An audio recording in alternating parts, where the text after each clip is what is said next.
All right, I'll do it. Yeah, it's all you. Cool. Yeah, so if you don't mind, Brennan, if you could, we're alive. We're gonna go for it. Yeah. Thanks for being here. Yeah, thank you for being here.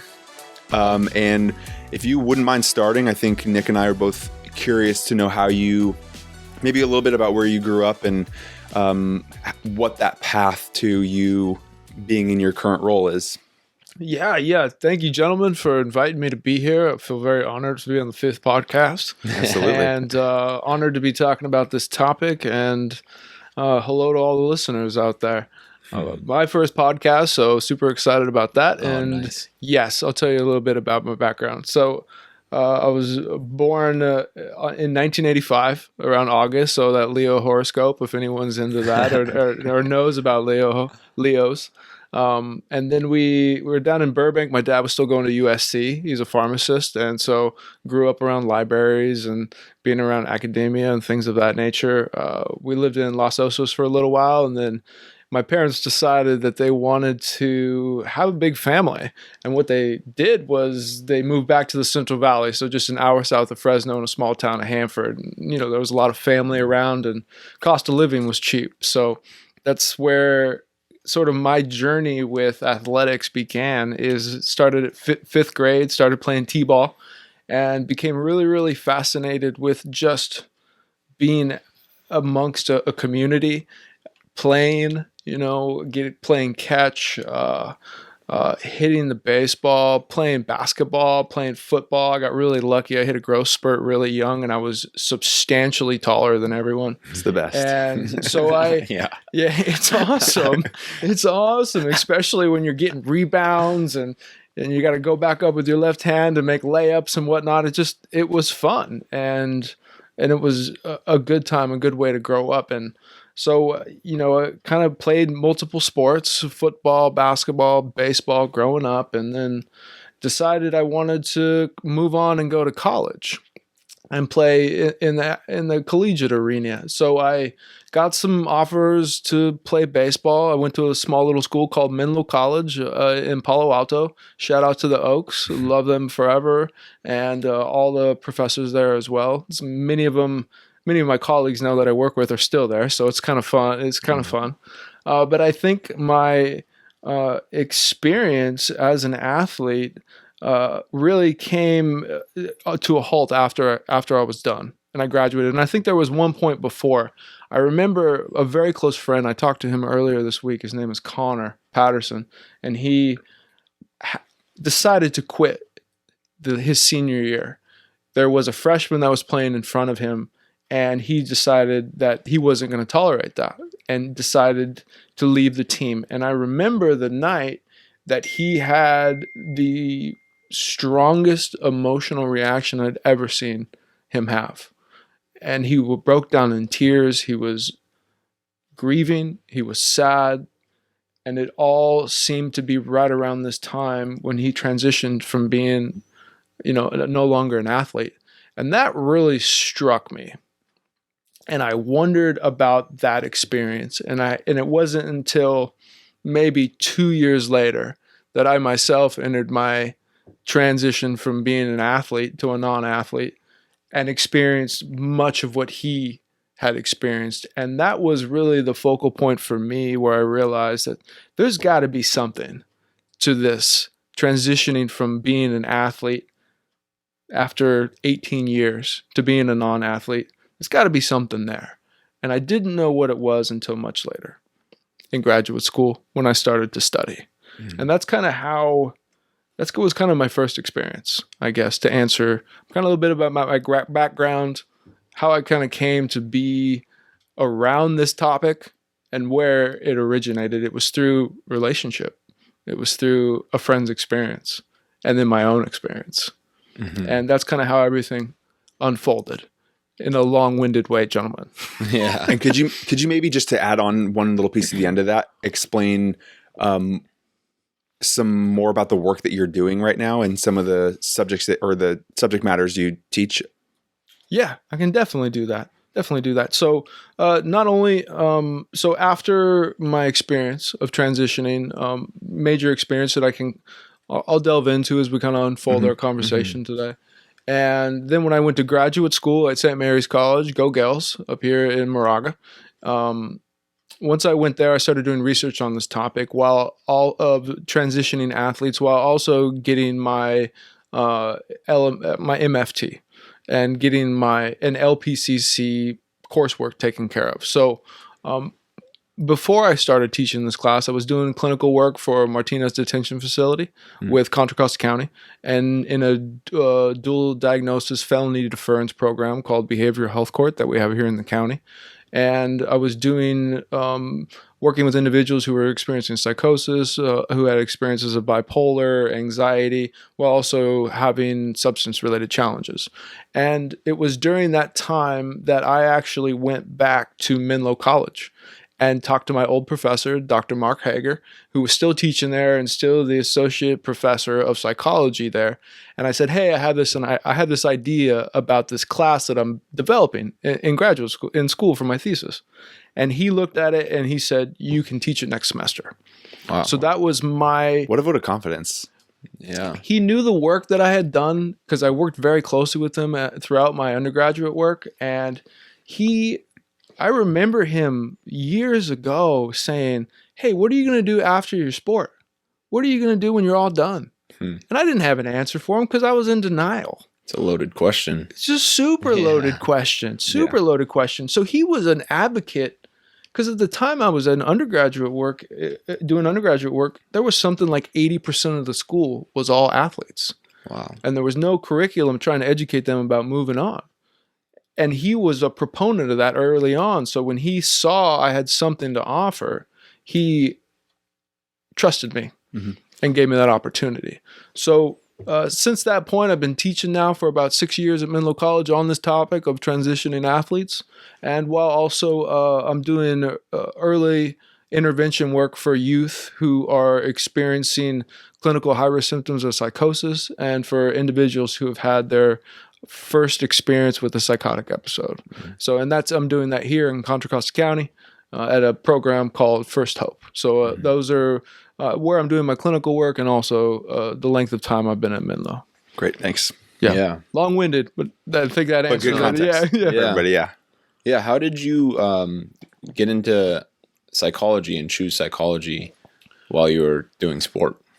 Well, that's an interesting question. I originally, since my father was a pharmacist, I wanted to be a pharmacist, and found that after how much chemistry I needed to go through and the age I was currently at, I was like, I don't necessarily want to go. It's okay. Go that far. We'll pump the brakes there. But it was a professor. His name was Dr. Stegner, and he used to work in old mental health hospitals and institutions when they were still open, I believe, before Reagan decided to close down all the institutions within the state. And now, I think, in my opinion, those sort of institutions are in the prison system and the jail systems, but that's another conversation that we can get to later.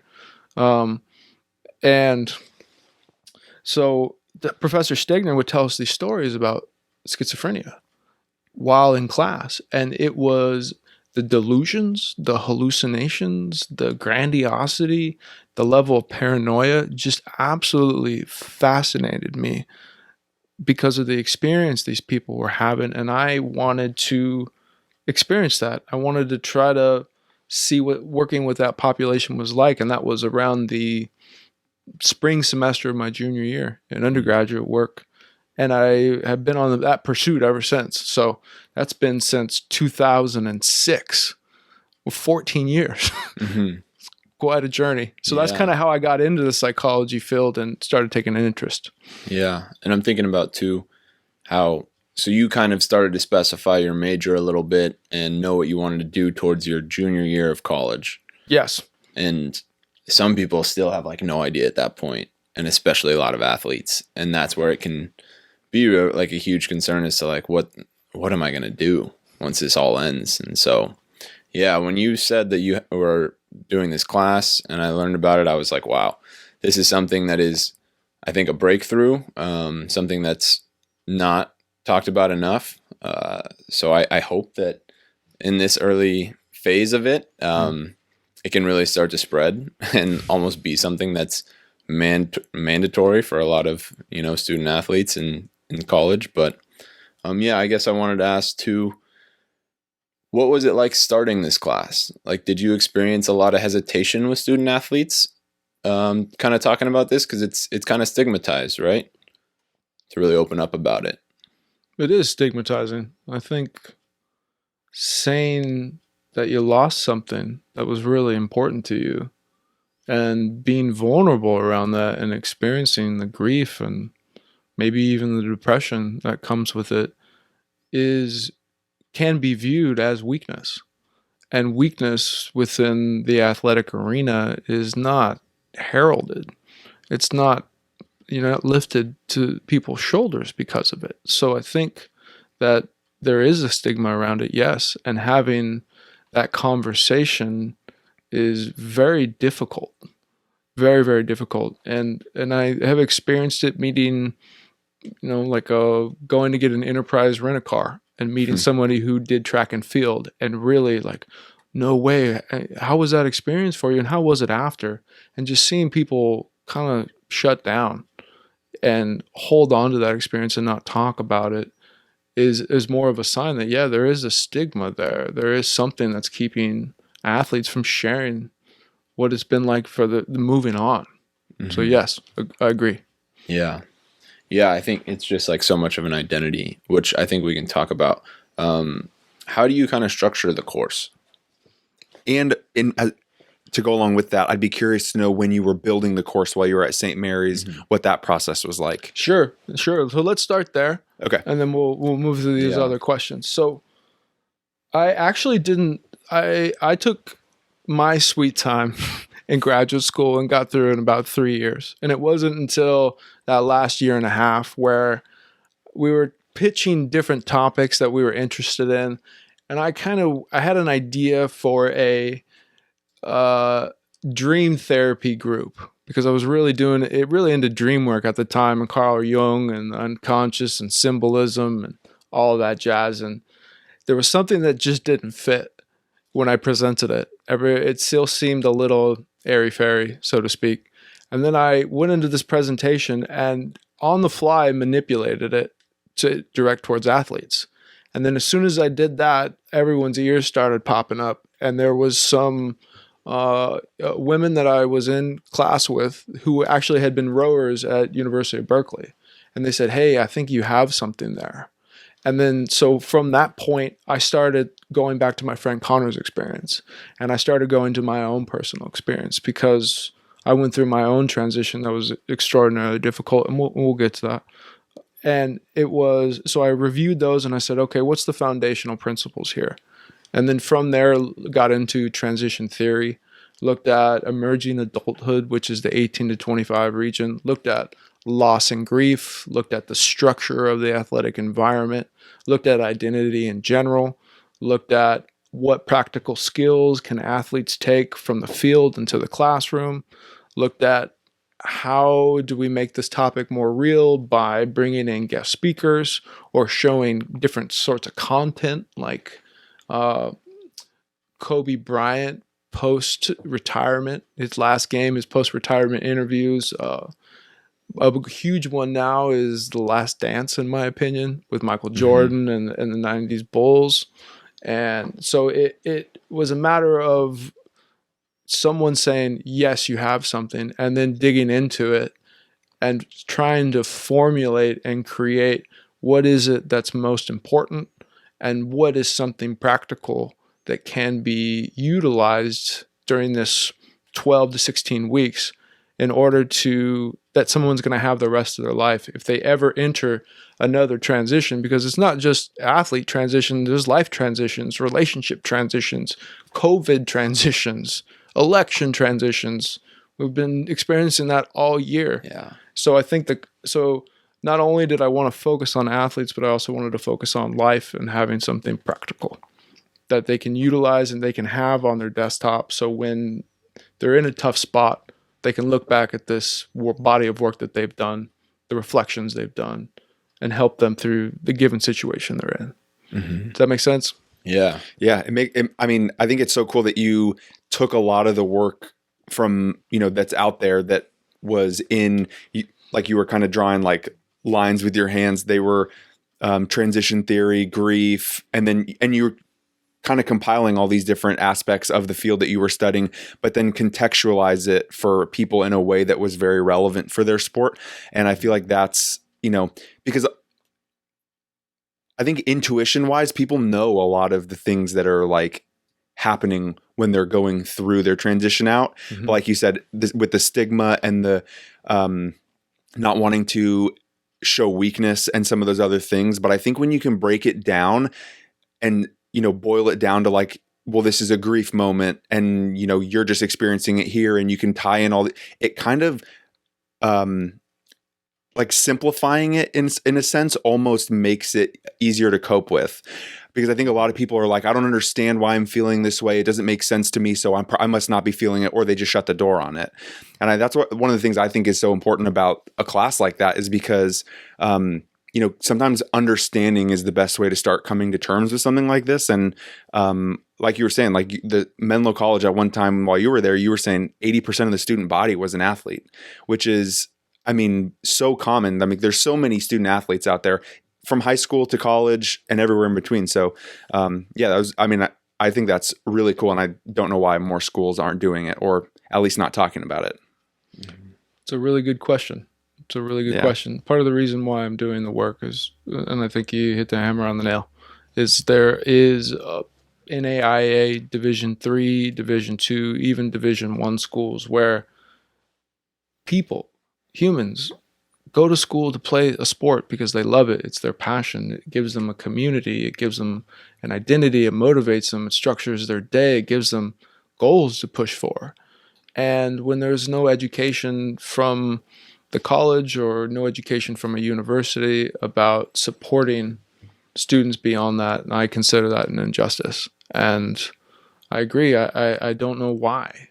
Mm-hmm. I think it either because there is a certain criteria or certain curriculum that is more important for the direction the university or the college wants to take the student body, or there's just not enough awareness around this topic to bring something in. Mm-hmm. I know Nick had a question too, and I wanted to get to answer, but with something you just said, do you think that is your class a psychology department class, or is it an athletic department class? Upper division psych. Okay. Mm-hmm. I'm curious if part of the removing the stigma of the class, specifically from the athlete's perspective, who, maybe go to school, don't want to think about, like, don't really care about their classes. They want to play their sport. That's their passion. That's what they want to do and love. And that's what they're working hard at. I wonder if making it part of, and I'm sure this may be something that you've already thought about, but making it part of the athletic department's mission to provide that, and taking it almost out of the classroom setting in a sense. And maybe, a 16-week course isn't the right way of doing that, but I wonder if that would help pull away some of the friction that you may experience getting athletes to like listen and buy into what you're doing, if they feel like it's being backed by their sport, not by the class. Mm-hmm. You know what I mean? I do understand that. And so what I think you're talking about is working with the athletic department in order to create a culture around the conversation. Absolutely. And I think that's a good idea. And it's an arena and an avenue I'd have to pursue to see how that goes. Mm-hmm. And I think just kind of thinking out loud here. Yeah. Okay. And that's all I do. So yeah. Please. Yeah. I'm disorganized and out loud. So get me back on track, gentlemen, if I need to get back on track. I think that it's quite possible as well. And I'm talking about athletic departments generally here. I'm not talking about Menlo College where I work and the athletic department there. I do think that an athletic department is focused on a team being as successful as possible in the present moment. Yeah. And if there is something else that is drawing their attention away from training, away from film, away from weights, and having them think about life beyond, then they're not being present. And I think that there could be some friction there. I agree. Yeah. And I think that starts with the AD from the very top. If they're on board, then I think it's definitely got that trickle down effect. If they're not, then it could potentially be troublesome. Yeah, I could see a lot of coaches not wanting their kids in the middle of a season to start preparing for not being in that sport anymore, and then potentially demotivating them to continue to put in the effort that they've been giving if they feel like mentally they're starting to check out and transition too soon before the season's done. I agree. Yeah, it's definitely a problem that would need to be tackled. Yeah. Because like you said, the culture, like these top schools who perform athletically, the culture is that like it says that you're a student athlete, but it's that you're an athlete, and they're going to try to throw you into whatever classes you can just pass to get by, right? They'll give you tutors, they'll give you whoever they want. It's not everywhere, but I've definitely seen this with some friends that they'll just be in some like random class they don't really care about, and then they get pushed through and they're performing well athletically, but they're not that less than 1% to go pro. So now it's like, okay, I have this random degree that I'm not really passionate about, and my school didn't support me other than that they like fed me and gave me housing so that I could perform to my best ability, athletically, not academically. And it's like that just doesn't seem right. Like the mission of that seems really off. And it's kind of sad because I completely agree with you, and I completely agree with you that like there would be pushback of supporting the person like as a whole, like that's a tough one to sit with, but it's very real, which is really concerning. So, and we're seeing that a lot more within the Division I schools, where students are now student athletes are being asked to be paid. Yeah, they make money. That's what I was just thinking about as he was explaining that too. How do you feel like that could positively or negatively impact a transition out if you know that you're going to be leaving with some financial stability potentially around your sport still? Like, for example, the way I'm imagining that, and I know that there is some laws in California which is going to allow this, right? Is there a year that's set to start, or has it started yet? I don't recall. I haven't stayed updated on that. Yeah.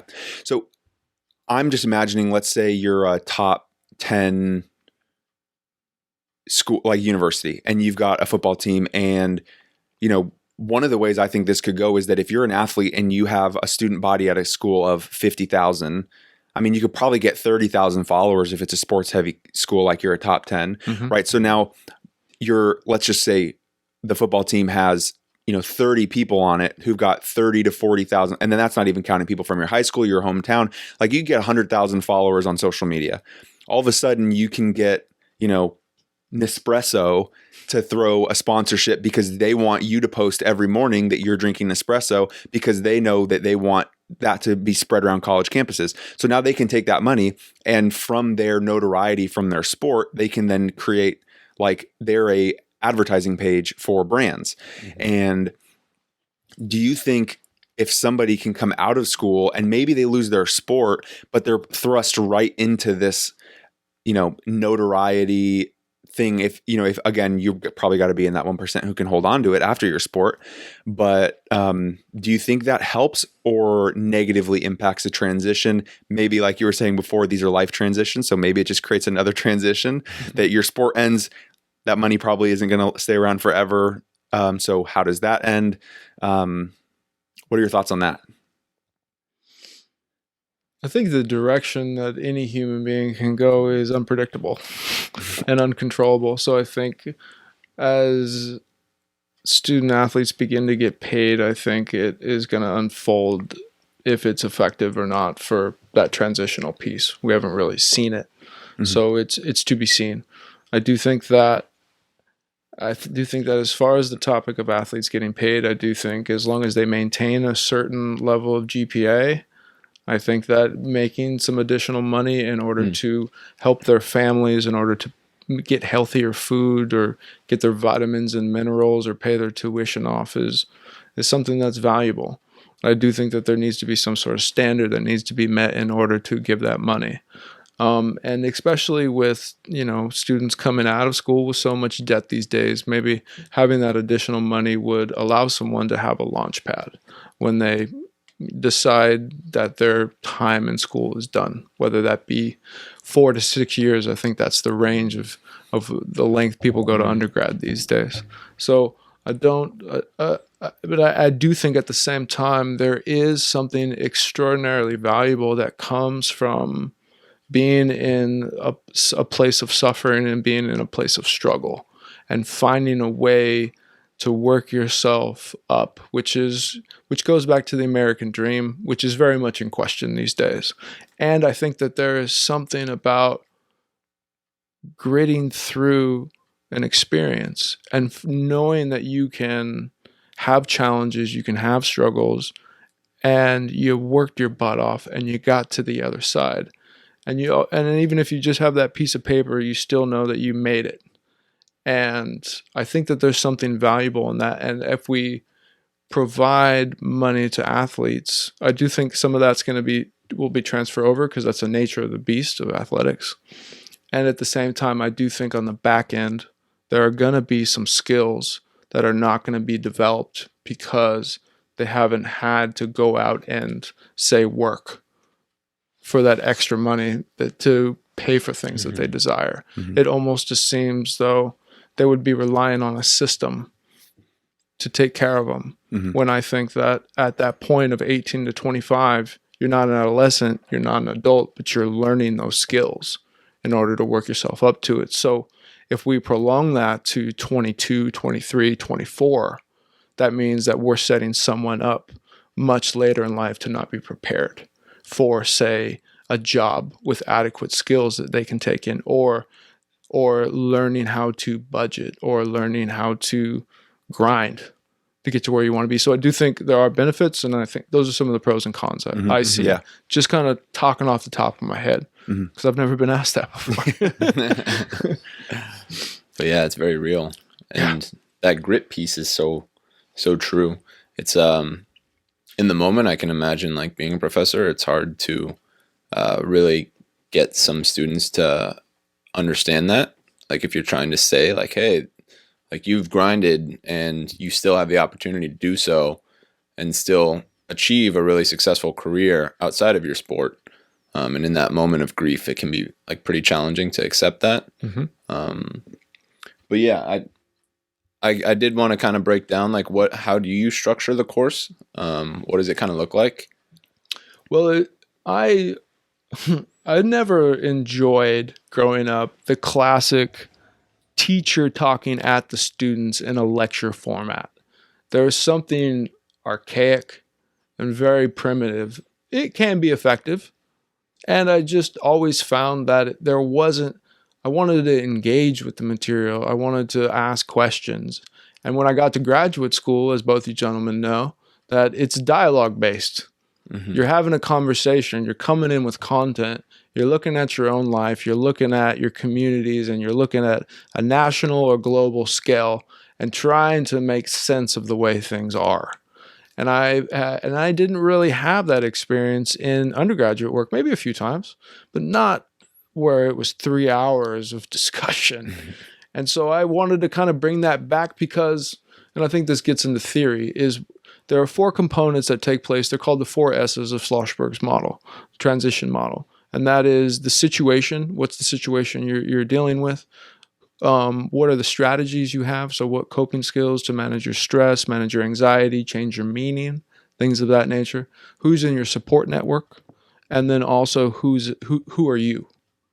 And I think that biggest one is who are you is difficult to foster in a class. And I think the way that you foster who an individual is and help them reflect and be more mindful of who they are is by discussing, is by doing reflective papers and having lengthy discussions. So someone has to sit in the heaviness of a big topic, or they have to sit with, sit with heaviness, sit with themselves and exploring these questions. So the course is structured where we do a high and low in the very beginning of class, because it's important in such a space to build a sense of community And I find that people share what they've been doing the last week, and one thing that's been good, one thing that's been bad, they're more likely to understand, like, oh, even though I'm at home during COVID and learning online by myself, there are still there are still my peers out there that are experiencing life, and they're going through some of the similar things or not that I'm going through. And so we do a high and low, and then we go into an activity. For some reason, my students this semester have really loved rhyming. I really find we got to get their brains going. So I'll put a word up like me, and they'll go off and they'll do a rhyme for 5 to 10 minutes just to kind of get them going. And then they'll come back. We'll laugh with people's rhymes and whatever activity we're doing. And then we'll jump into kind of mindful notes like, midterms coming up, so on and so forth. And then we'll go into our lesson from there. And as we go through each point, I will ask a follow-up question. So this week we're doing the topic of loss and grief. So one would be, bereavement, for example, which bereavement is the feeling of loss that you have initially after losing somebody. And I'll turn it on them. So has anyone had this experience? And so people will share. And we'll start to get them talking and start to get them going. And then after we do our lesson, I have all the students send me 2 discussion questions to ask what they're curious about. And what do they want to ask their peers? What do they want to know more about the topic? Do they have a criticism that they want to bring up? Or do they have an area that maybe I missed that they want to bring in? So they feel involved. They feel a part of it. And then we have another discussion from there. And then we have a ritual to clap at the very end in order to close things out. And before we close things out, I also ask them feedback, because I find that I'm a 35-year-old young male, and I am still learning. So I need all the feedback I can get to help them engage, help really dial in the material so it's polished and we know what we're talking about. And that's typically how the class is structured and how it goes. Man, that sounds like something that I just kind of want to join in on. You're welcome to. Just jumping on that live You're Zoom. welcome to. Yeah, both of you guys. Students are pretty open to guests being around. So we'd love to have you too. That would be so cool. Because I think you hit on like how in grad school it is more discussion based. Like we have a lot of group process, especially in psych, which is really nice. And it's not something that I really experienced before. And just that piece about like self-reflection is so key. I was thinking about that recently, actually. So I grew up in like religious Catholic schools for the most part. Wow. And while that was kind of hard for me because I don't really identify as very religious right now. But with that, a lot of our religion classes just ask for a lot of self-reflection papers. And I always loved them. Like it was something that I was so inspired to write. And I didn't like writing or doing schoolwork at all. And then that kind of goes away once you like progress, go to undergrad. There's no self-reflection. It's all research papers, very academic based. And like the way I have maintained the self-reflection is through like some type of journaling, but there's such a power to naming it. And I think that like that's what drew me in when I heard about your class at first. That was like the main piece is that, God, yeah, like it's so hard to transition out of something that's so true to who I am.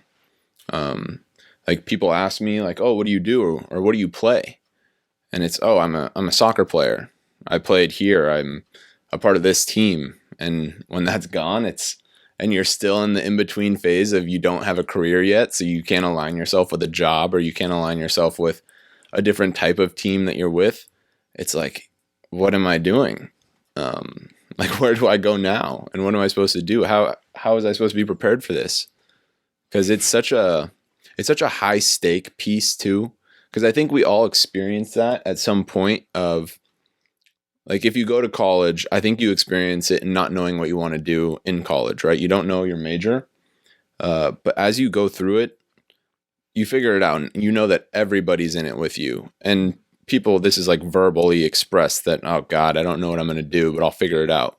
But with sport, when it ends, like you were saying, and like you've mentioned, it just ends and there's no discussion. There might be a team talk about how like this might be the last time we wear this jersey. But after that, it's done. you're kind of just left with all these feelings that you can't name. Then you, like you said, you just push them back. It's tough. It's really tough. And it's something that I've just reflected on more so. And I think I've done that myself, is just like push back a lot of those feelings about like ending sport. And it's sad, you know? So that grief part is very real.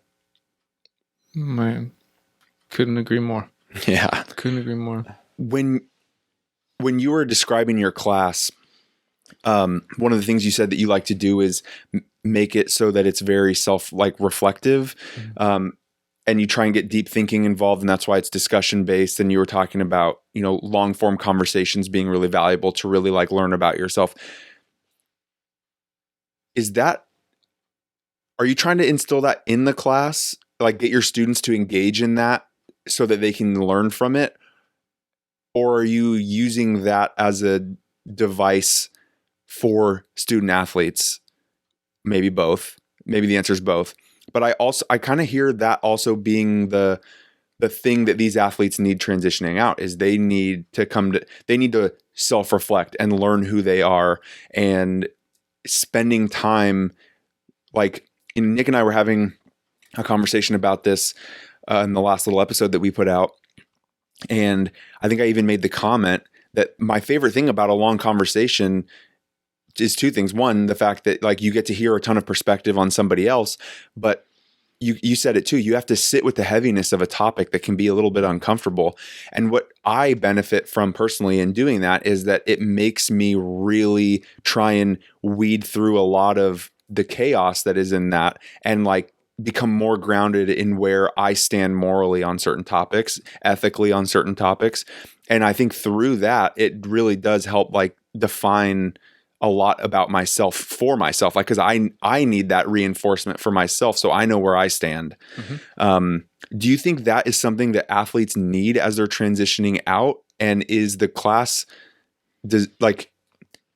I guess, how are you delivering that to the students? And then how are you helping athletes get that as well? Mm-hmm. Kind of threw a lot at you.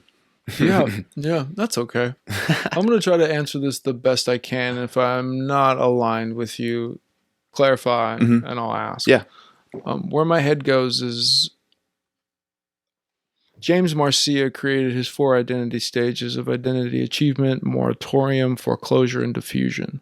The research shows that most athletes are in a foreclosure stage, which means is that they've only sampled one identity and they don't sample others. They're locked. They're foreclosed in one. So what I find my responsibility is to wake them up to that fact that you've been stuck. And that you being stuck at this point, number one, is okay because it's gotten you to this point and it's benefited you in some way. And at the same time, we as a group, or just you and me as a student to a professor, if you want to learn more, we got to start looking at other things that you want to sample, other things that you are interested in, because this one foreclosed identity isn't going to be here. And when you graduate or when you retire, and at the same point, this process of having these different identities, it's going to change throughout your lifespan. If you decide to get married and you have a wife or a husband or a partner, and at the same time, you're a 40-year-old midlife crisis, right? This process is going to happen multiple times, and I find my responsibility is to just wake them up. I love that answer. Mm-hmm. And then from there, it takes its own course. Mm-hmm. I'm more of a seed planter, I guess, is the classic cliche. Mm-hmm. Mm-hmm. Yeah. It's put. So I hope that answers your question. Yeah, it does. And then can you actually break down for me those like the 4 things again? Yeah. And then maybe go into how you would encourage somebody to, like, if they were finding themselves in this situation where, they're on this one personality or this one personal identity that they've used foreclosed on is mm-hmm. one of them. How would somebody go about, and maybe it's just like go try a whole bunch of things, but how can somebody guide themselves into figuring out what some of those other things might be? Well, I think something that I like to do early on in the class is I like to have them kind of go back to their childhood room and say, what was in your room and what did you want to be in your room? Because, as kids, we want things, but sometimes we never get them because of, socioeconomic status, circumstances, bills, whatever. So we have them do that. And I think that there's this interesting change, and it happens for everyone at different times, where you are creative and ambitious and imaginative, and the whole world is your oyster when you're young. And then at a certain point, all of those things that maybe you enjoyed get turned off because you're focusing on your schoolwork or you're focusing on your sport, and you lose contact with these other parts of yourself that haven't had any light shown on them. They're in a box, so to speak, a toy box, or whatever kind of metaphor you want to use, right?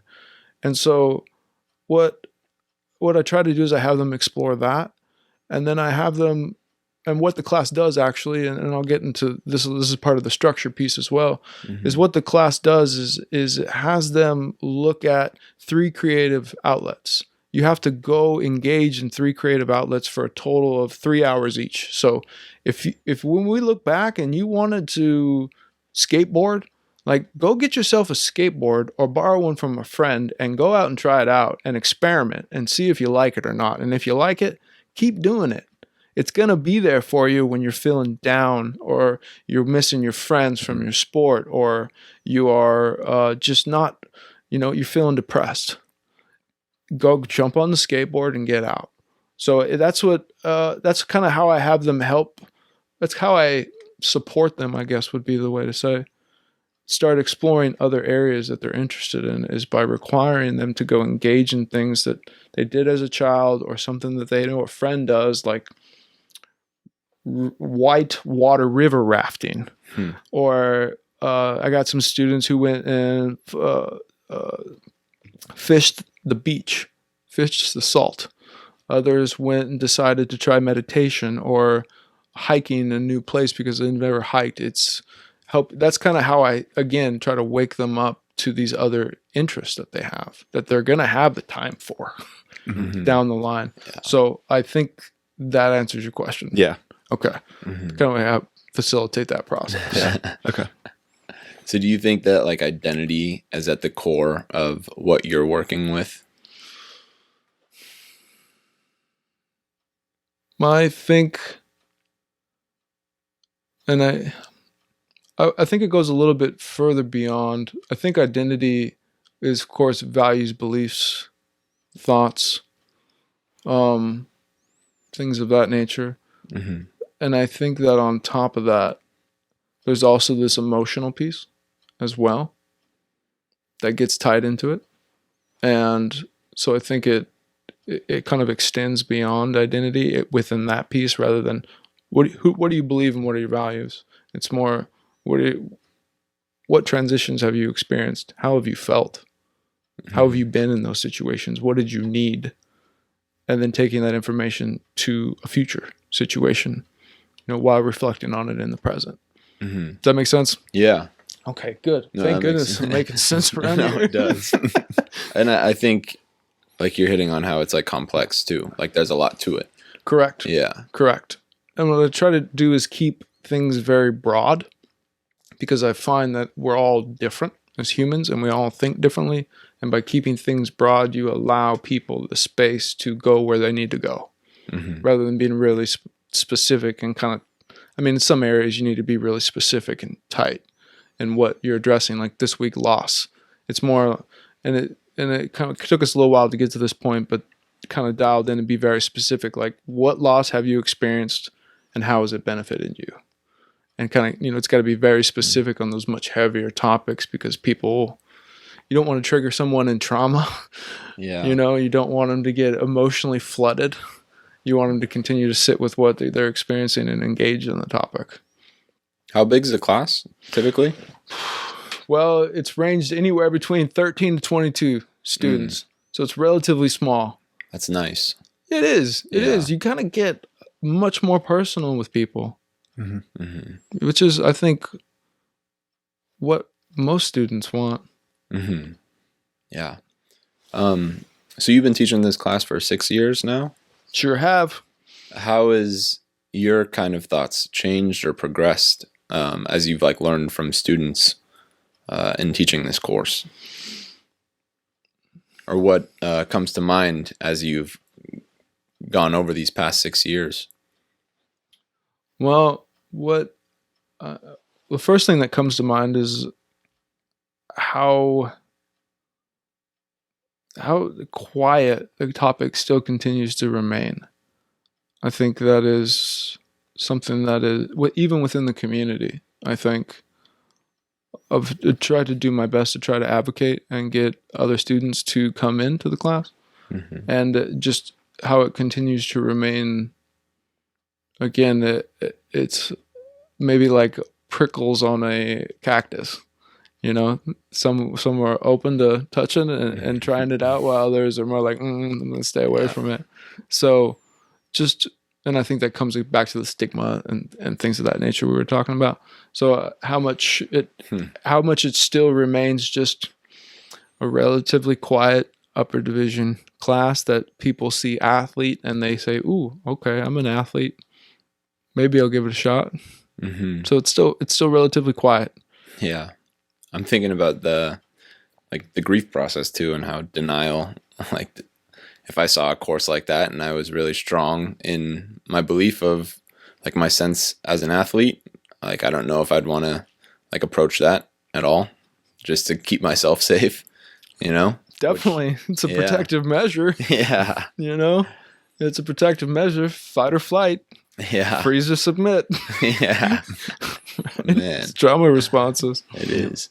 So, if you were going to give advice to somebody who is currently in their sport right now and they're facing what is likely to be the end of this part of their life, how would you guide them to prepare for that? Or what would you say that they need to start doing or exploring? Like maybe it's the childhood, the things that they liked in their childhood, but how would you get somebody going?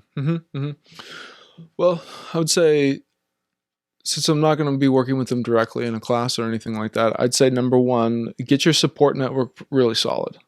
Find, who are those 8 to 12 people that you really trust, who you really feel safe with, who you know are ride or die friends.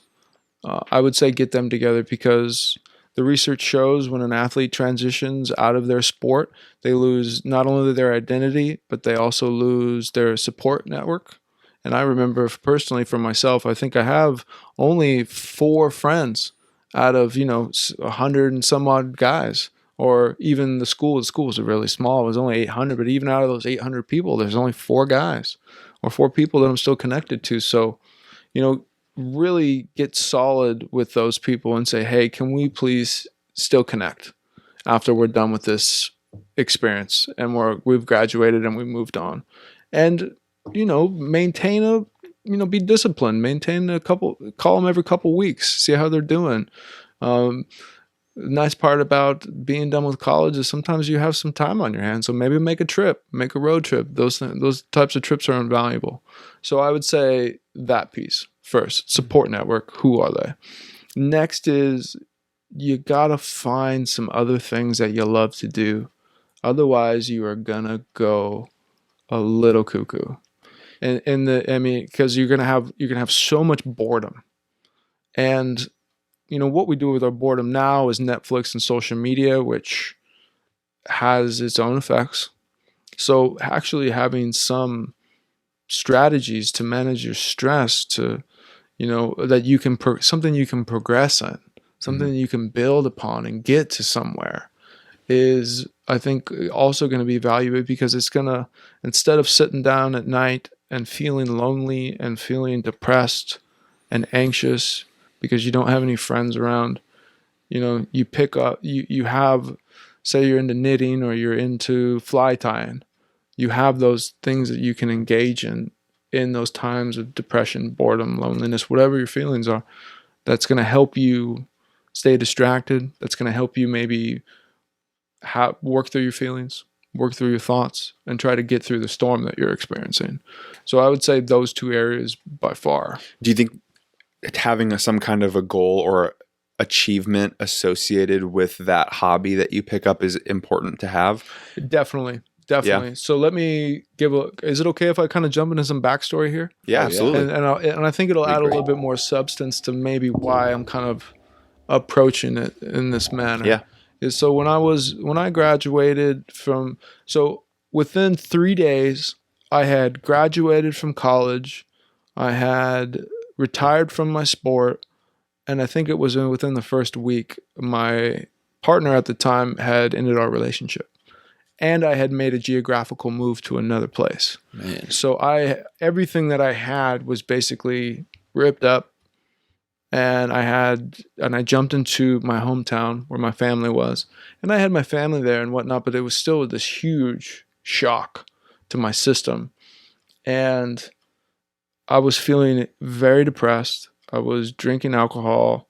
I was staying inside all day, unmotivated, staying in bed, and just felt like absolute crap.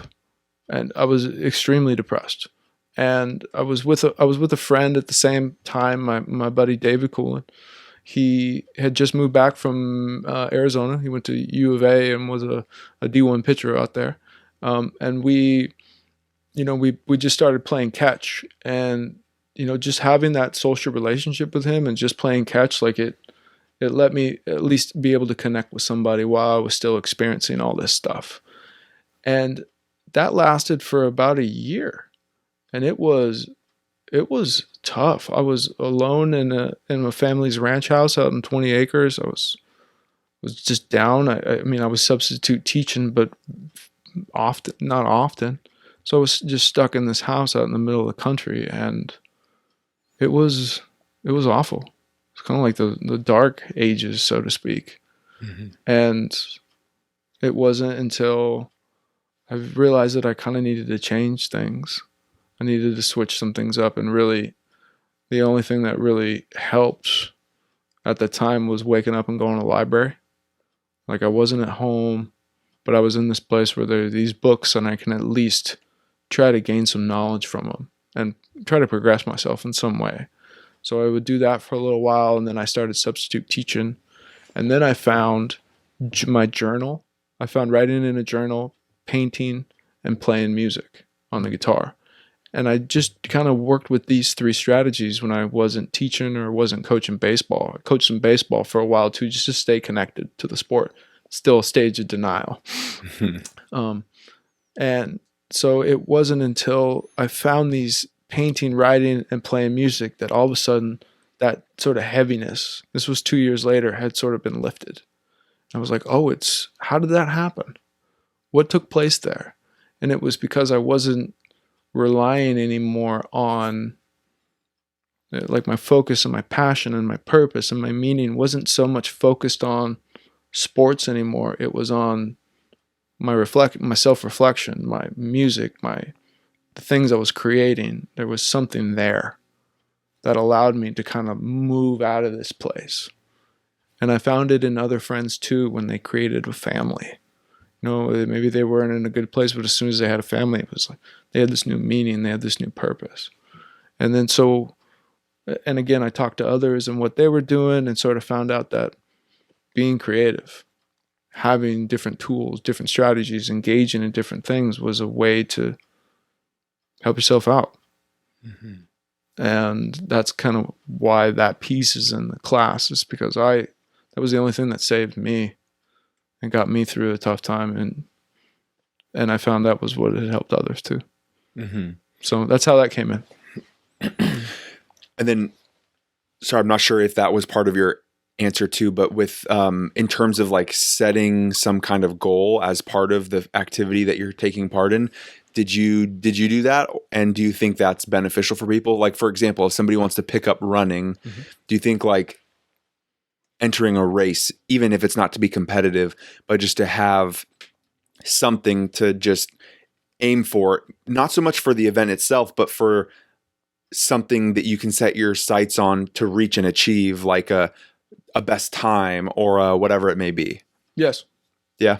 Yes. Okay. Mm-hmm. I think having goals is very important. Okay. Whatever those goals are for a person, it could Mm-hmm. be, You could have a goal that you're going to go do a 70-mile backpacking trip in the middle of the mountains for 10 days. And that's your goal, and taking the steps to get there. You know, or a certain point on the guitar, or I think being goal oriented helps with focus. So yeah, definitely agreed. Cool.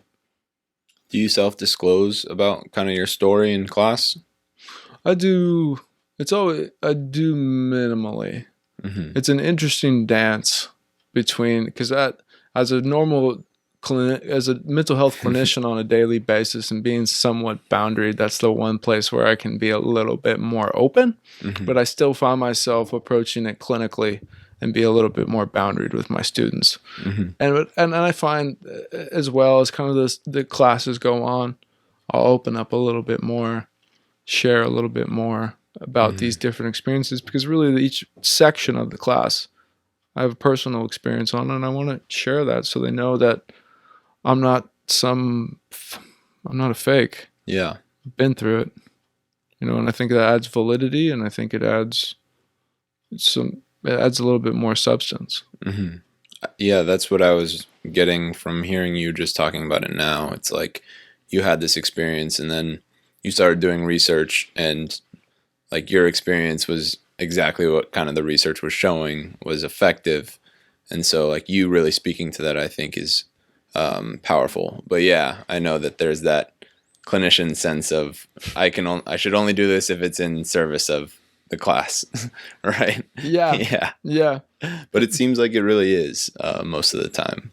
It is. Yeah, which is cool. I think that's why it's so awesome to hear that you're doing this, because like it's coming from direct experience. Yes. So valuable. Yeah. Agreed. Agreed. And there's definitely a fire there as well. Just hearing and seeing so many athletes that may have fallen into addiction after they're done with their sport. And I've heard that a lot between collegiate and professional athletes, you know? So it's definitely a fire to spread the word around this, just to, you know, have friends reach out, to call me or call somebody who's gone through it and try to get some help. Yeah. You talked earlier about some of the practical applications that you can pull out of sport and help like students understand how they can apply these. What kind of is like on your radar for those things? I know it's personalized, but leadership, teamwork, communication, cooperation, qualities such as that. And there's it's called Support for Sport, and it was developed at a university. And what it does is it takes all the different skills that can be learned in an athletic environment, and then how those can be transferred over to the workforce. And so those are some of the areas that we look at. I also find one that's innate that doesn't really get discussed much is that sort of that fire of being challenged. That doesn't really, I don't really know if there's a word for that, but there's that fire when someone says you can't do something. There's something about the athlete mind where the middle finger decides to be shown, and you go, I'll show you, you watch. Like there's something about that grit. There's something about the perseverance, the resilience as well, that this tool doesn't go into, but we also bring those up as well. And I think that those are some of the qualities that can get transferred over to, I mean, you don't lose that mindset because you're going also into a competitive environment, whatever it is. That's just capitalism. Yeah. I was thinking a lot of the people who I think are probably particularly affected by the transition in a negative way are the people who, whether it be on their high school team or on their college team, were like the star, and they've always been that star. How do you begin to engage with somebody who's coming down from that level of notoriety in their sport and kind of help them reintegrate into a world where they're maybe not put on that pedestal? Because I feel like that has got to be one of the hardest transitions here in the whole sport to real life context, is when you're viewed as this, leader and highly skilled, and then you're entering a workforce where you're just another bee in the beehive, So how would you approach that? Well, number one, I'd direct them to find a therapist, because I think that they will need to have somebody to process their experience with at some point. So I think that's the first step. I think the next step is that someone's transition can last any length of time, 6 months till forever. Some people will not move out of a transition, they'll stay stuck in it. So I think that understanding each person is going to have their own transition process and length of time, and allotting them the space and the time is important. So that would be my recommendation: is find somebody that you feel comfortable with, that you can talk to, and at the same time be real compassionate with yourself, because it could take some time to move through this and get on the other side. When you say allowing somebody the space, I guess what would not giving somebody space look like? Like, what do you traditionally see being getting in the way of people having the space to really come to terms with their own, that career ending, or if anything comes to mind? What gets in their way? Let me see. I got that question right. What gets in their way? Well, the easiest way I can describe this is, I sort of think of the Confucius philosophy, and I if I get this incorrect, excuse me, but how I see the Confucius philosophy is it's very structured, right? You go to school, you graduate, you get a job, you have a family, you pay your mortgage, you have your car payment. It's very structured. And I think that for a young person coming out of high school or even coming out of college, there are expectations that are put upon a person. You need to go out and get a job. You need to help pay with your rent. You need to do this, and this from all these individuals who are older than you or within your family, who are trying to put these expectations upon you. And I think that those are good to a certain extent, and at the same time, those expectations put more pressure on people to have to move faster than they're willing to, and more willing than ready to. Yeah, because like you said, it can be a lifelong process. Exactly. So I think that's what I mean by how people want to push. Giving yourself maybe the mental space to work through that process yourself without having to not only work through that, but also navigate all of these societal pressures that are being placed on you. Exactly. Okay. I like that. Exactly. I just think that's the kind of back to self-reflection in a sense, needing to have that time to really think about and create that identity, realign yourself with what that identity of yourself is. Yes. Or find it again. Yeah.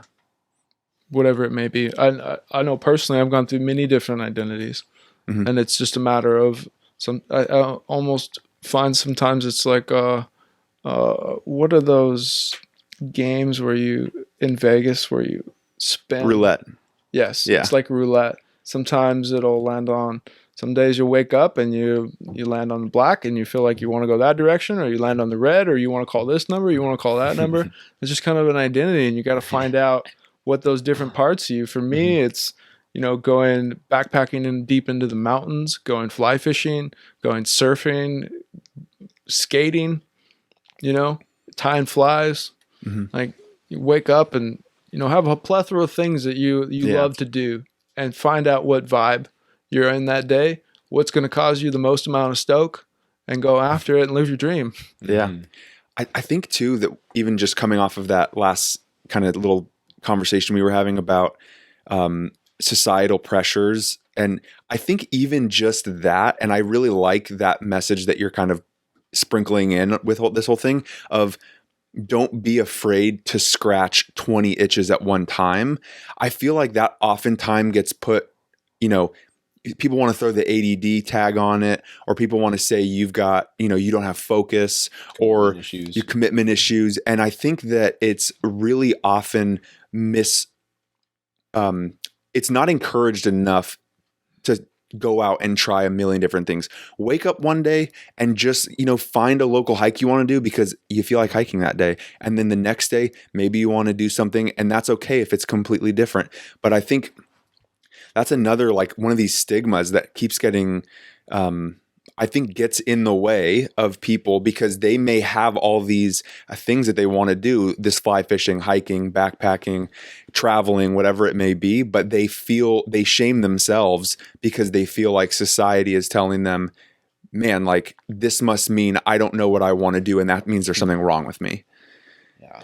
Agreed. And I feel like so I really like that message of just keep trying stuff, right? Like there's no shame in trying something different. Like, I mean, 2 years ago, after 3.5 years at a career, I just was like, I'm done with that. And I started something new, and which is great. And it's been great for me. And I'm not, I can't make a guarantee that that's not going to happen again. Yep. And I think that's really important for people to understand in a lot of this stuff. Mm-hmm. Yeah. Take risks. Yeah. Yeah. Try something new. Yep. I mean, and I think there's a part of me deep down, and I've actually been struggling with this personally recently, is that struggle between, this, I guess, I'll go back to that Confucius way of life, and then this other side of life that's a little bit different than that Confucius, which would be obviously the Tao, and sort of that struggle. And I find that I may do things that other people see as different, and that feels very uncomfortable. And it feels that there's judgment, there's shame around it, and there's guilt. And at the same time, why acknowledge that and understand that the actions that you are taking and the things you're engaging in are bringing your life joy, and they're bringing you happiness, and they're, driving up here. Waking up this morning, I went and hit the skate park and went and rode the quarter pipe, and that, like, even though it was kind of, and then I'm here now in this jacket, and it's like this contradiction, right? And even though I went and did that, and I had those memories that as I was driving up here, I was just thinking about riding, and the joy of that. And even though it may be much different than being a professor, it still brings me joy, and it makes me happy. And so how do you acknowledge those feelings that society puts upon you and still be true to yourself and do what makes you feel the stoke to be in a, surfer terms, I guess. Yeah. Yeah. So yeah, I agree with you. Yeah. I agree with you. It's hard in society. Yeah. And it feels as a vice that just keeps being tightened in these different areas. And I don't know if I like it. Tone it down, society. The constant critic. Yeah. Oh, and more so than ever.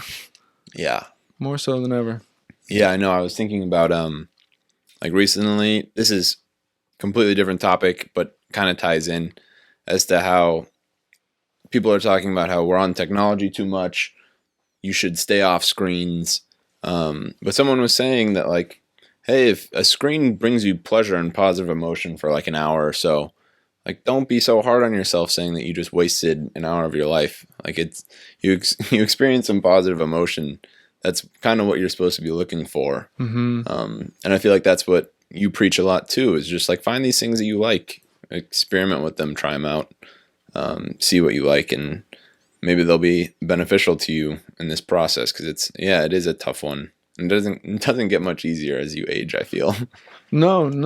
And even now with the COVID situation and people being sheltered in place, you have the time. Mm-hmm.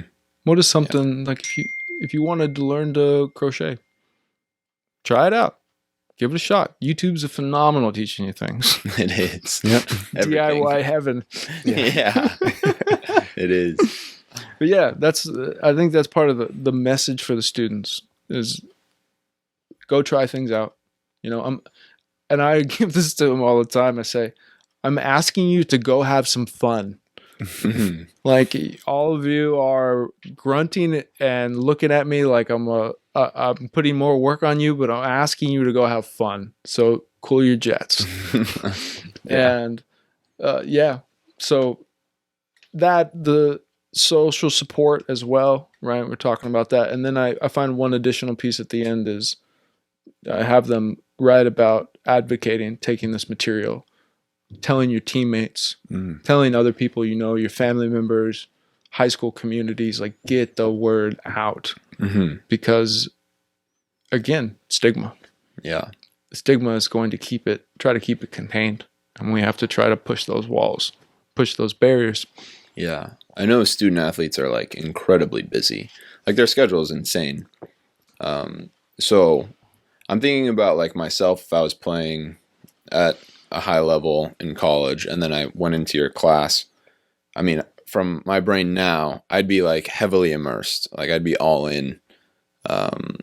Do you find that as you start to introduce this kind of topic to your students, like that they really start to be immersed in this kind of phase, or is there the feeling of, oh, it's just another class? Mm. And I don't want you to just like I don't want your students to feel like, oh, like he understands or he doesn't understand where we're coming from, because I know that they do, but you know what I mean, right? I do. Yeah. I do. I think some of them do approach it as just another class. And when they sit down and actually see what we're doing, it definitely startles them a little bit like, oh, this is different. We don't do this anywhere else, at least in my classes. So this is different. So I think they could come in with that perception and they know quite quickly it's different. I think there are others who do take it and run and who are really invested and are really into it. And then there are others who are on the fence. They're listening to it. It makes sense. Maybe one day they show up, they're really dialed into it. And then the next day, something else is going on. They got midterms and they're more focused on that and they're not really present, or they don't think the topic is related to them. And it sort of reminds me of relationship. Jung always said there was a third of people that we can connect with, a third that we don't connect with, and the third where we are kind of in the middle with them. And I think that same sort of pattern is present in the class with people's engagement and people's interest in the topic. Mm. Yeah. Yeah, because, man, I just think it's so nice to have this space. Is it once a week? Once a week on Mondays. Yeah. Monday night, 6:00 to 9. And I look forward to it. I just look forward to seeing them. I look forward to seeing what they'd been up to and what state they're going to be in. Because it's Monday night from 6 to 9. It can be pretty tough after a long weekend to still have some energy in the tank to get through a Monday night class. So we try to keep it upbeat. And sometimes, they come a little tired and they're not as into it, but they're still getting something from it. I think what's important to realize that sometimes is that silence doesn't always mean that people are bored.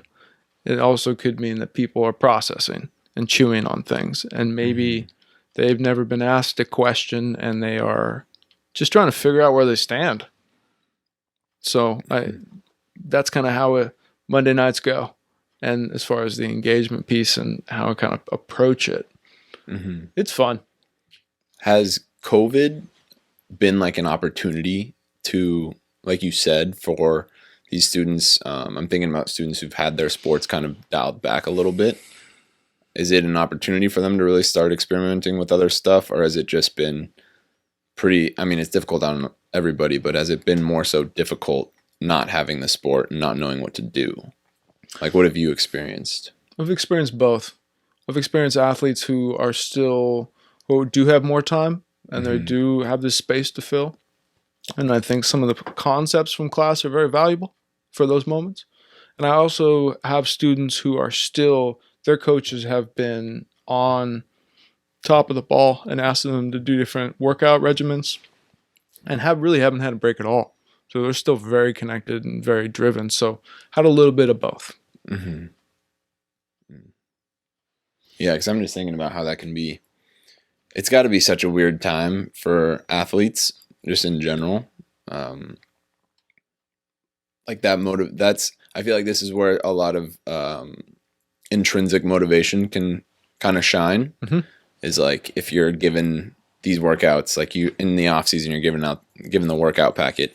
I feel like it's kind of similar now. If you're not meeting with the whole team, like how are you still grinding? And with that, how are you still taking care of yourself?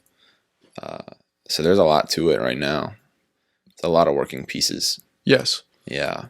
I think what COVID did was it actually gave more validity to the concept of the class. Yeah. Because it showed That's kind of what I was thinking. it showed that something that you rely on can be easily pulled from underneath your feet based upon global circumstances. And now that you have this experience, let's look at it. Let's find out what has been your experience. Let's try to see where these different concepts fit and where they don't fit, and continue to reflect and evaluate as we move forward.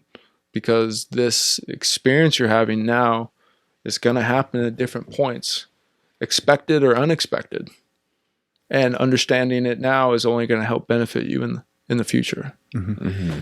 How do you feel like on that topic of these uncontrollable global events, things of that nature, kind of got me thinking about injury and how injury can end a career. And do you find that the principles behind everything that you talk about are pretty steady through the topic of injury versus just a regular like season ends, career's over? I haven't looked into that in a qualitative or quantitative sense. I have not. And I think something to really be mindful of, at least for myself, is this is an idea I had. And there is some research to show that this is taking place. As far as what I'm educating on, it's still a very wide open topic that still needs to be researched. And I don't necessarily know if I'm approaching it in the correct way, but open to the feedback of adjusting things and making it more appropriate. So with that being said, could you ask your question one more time? Yeah. Injury as a, mechanism for a career ending. Do you feel that there are, I guess maybe I'll rephrase my question this way. Sure. When you compare a traditional career end, season's over, last season, retirement, whatever that may be, what are some of the nuances between injury as far as how people can psychologically process that? Sure. I think when an injury occurs, say you still have a season that's going on and you being on the bench, I think it can be very agonizing. I think sitting there and watching your team, you could potentially feel incompetent, feel very like you're not supporting the team, you're not helping the team. You feel you potentially may have failed them in some way. And I think one's self-esteem could substantially drop. When you have an injury and you're still going to practice, you're still watching everything that's going on, but you're on the sidelines. And I think that could have a very devastating feeling that your process has been diverted, like a creek from a main river from the rest of the team.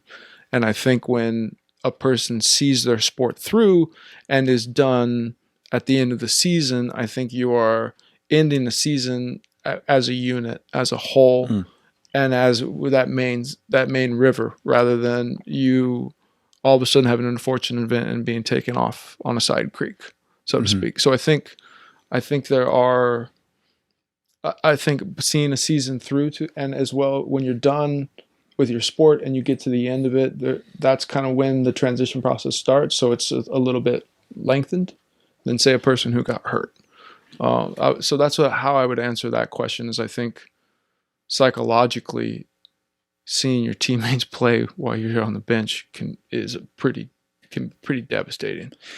So then, to take it one step further, if somebody is going through that and maybe experiences that self-esteem loss or lack of contribution, not feeling like they have the worth to be included in the team anymore in the way that they wanted, and maybe this isn't something you've explored quite enough to give me the answer that you may realize later, but how would somebody in that situation or having gone through something like that go about repairing that within themselves and refinding that? Do you think they need to be exposed to more teams and communities that will help rebuild that self-esteem, or what strategies would you look at for that? Yeah, definitely. I think you're spot on. Other teams, intramurals, communities, clubs, if you're still in college or in a graduate program, so to speak. I would also say maybe get more connected to the individuals within your cohorts. Whatever field of study you're in, get more connected to them. Make sure to go to your PT and do all that in order to get back on your feet more. So you can go do the things you need to do. but I guess that's how I'd approach that. It's still the question. I mean, the answer of it depends usually comes up because every individual is different. But I think that some of those areas could be really guiding. You know, you're not as isolated. You're not as alone. You're connecting with people. You're engaging in other things, so to speak. I think is a good way to start that process because it is a process. Yeah. Hope that answered your question. Yeah, definitely. Okay, good. Sweating over here. Am I getting these questions right? Do you teach all grades? I actually have. I've taught K through 12 because I was a substitute teacher for 3 years, and now I have freshmen, sophomore, juniors, and seniors in undergraduate work, and there is definitely a difference between freshman, sophomore work and junior, senior work, as I think anyone would guess. It is very interesting to get someone who had just taken like an introductory psychology class, and then they are in an upper division class like mine where it's all discussion, and I think it's a real culture shock, so to speak. So all across the board. All across the board. Yeah, it's probably cool to see those different personalities and people at different stages in their like sport. Yeah. Like in their process. Yep. I feel like that's pretty helpful. Like hearing from a senior as a freshman, like preparing for something like this is probably really helpful in class. Yeah. Yeah. You get that whole range. Get that whole range across the board. And we do get, seniors like this upcoming spring. We'll get seniors that are going to be done with their sport. And so they're entering this class, I think, at an opportune time. Some are, taking it this fall, and the information I think is starting to be transferred into some of their friends. So then that friend group will come back in, and it just seems to be real cyclical, and it seems to, I think the wisdom of being a junior or senior as well really comes through, and I think there's education around maturity, education around accountability, responsibility, how you handle yourself. I think all of that kind of gets portrayed too in that mix, because I don't know how many classes there are actually on the university. I mean, on the colleges, and this would be interesting to find where there is a mixture like that, of 5 freshmen, 5 sophomores, 5 juniors, 5 seniors. I don't know if there's any other class that does that. There probably is, but it's still kind of an interesting dynamic. And it's also interesting as a professor to hold, knowing developmentally where each person's at, Yeah. And then when you bring different cultures and second language, it's just a real interesting process. Yeah, and it's just so cool to think about the cycle of this course and how it really does seem like you just hit on all stages of grief, and the ending being that acceptance and then that advocacy piece of them going out and telling their friends and like producing that meaning. And I'm just thinking about how it's such a cool opportunity, even while they're in their own process, to be like a senior or junior, to know that like I can be a strong advocate for a freshman or a sophomore in this class, and already start to apply that meaning like in this class is so great. So it sounds like this is like really well thought out. I know you said like it's still open to all this other research, but right now, from my perspective, it sounds pretty spot on. Thank you. Yeah. Thank you. I'm an athlete. I don't like to fail. Yeah. And when things aren't good enough, we can kind of whip things into shape real quick. Yep. Keep it going down the right path. So thank you for that. Appreciate it. Do you like work with any of the coaches? Are the coaches supportive? Or is that kind of separate? It seems separate for some reason. And I don't know if it's, and this is a growth piece. And it goes kind of back to what you were talking about as far as connecting with the athletic department. Is that a wise step to take or not? Yeah. And is it a wise step to begin to meet with coaches and have a conversation when I'm not part of I am part of the athletic community, but in this covert way, right? As this figure, whatever that figure image is, right? And if some outside figure is coming into the circle, how is that going to be accepted? Mm-hmm. Or is it going to be rejected?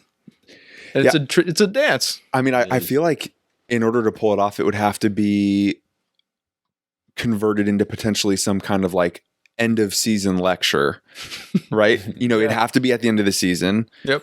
Do it to everybody at the same time. Yep. And I think that could even doing it with the community who's all going to go through that at the same time could be valuable. But yeah, like if you did it, you're going to have a hard time finding buy-in unless you can like get over some of those like key objections we already talked about. So I hope at some point you're able to figure that out, because I think it would be extremely valuable. Mm-hmm. So I wish you the best of luck on that journey. Yeah. I agree with you, Brennen. I agree with you. I think it's a good move. And I think what I'm subconsciously hoping for is that it makes enough waves where they can't not notice. Mm-hmm. Yeah. And so that's my hope. We'll see how far that hope lasts before we actually need to take some action to change things. Yeah.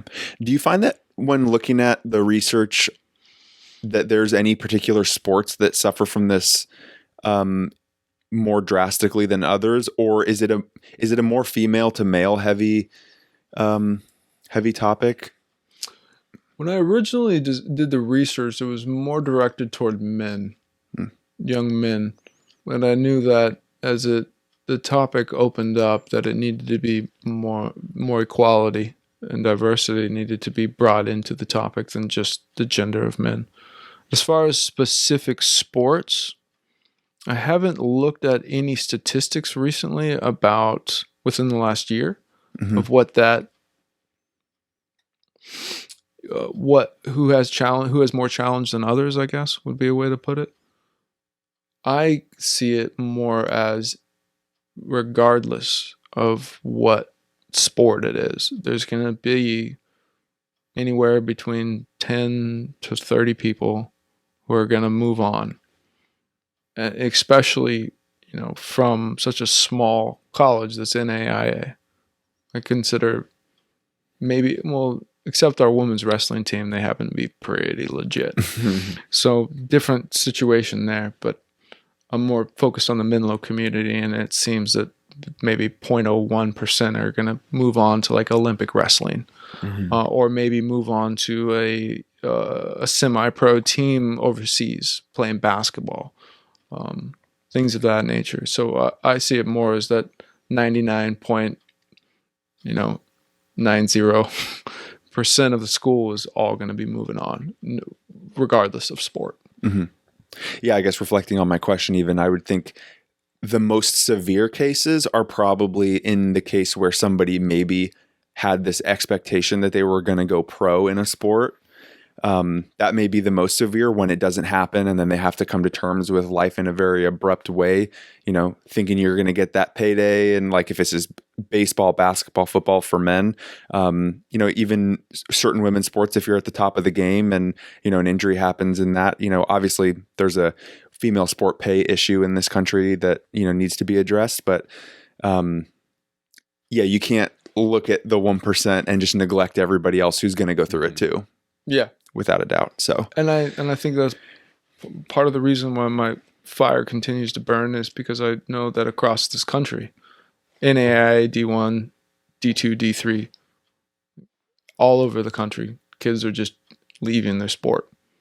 And you could potentially feel extremely lost. And I don't think that's appropriate when a student athlete goes through a whole 4-year stint in order to bring money back into the school, in order to better themselves. It's almost as though you're left with this big check at the end without knowing how you're going to pay for it. Yep. Mm-hmm. So I don't know if that's a good metaphor, but that was the first one that popped up. Yeah, yeah, it's true. I'm hoping that going back to like potentially at some point incorporating coaches, that it can be reframed positively. Like saying that this support, like maybe students can see this more so as an opportunity that, hey, I need to be grateful that I still have these chances left in my time in this sport. Like, what can I do to like really cherish these moments? At the same time, like taking care of myself, trying to figure out what else I want to do. That's a bit of optimism, I guess. Yeah. But I think perspective is probably like, I mean, that's probably a huge difference maker for people who transition well and people who don't. Yeah.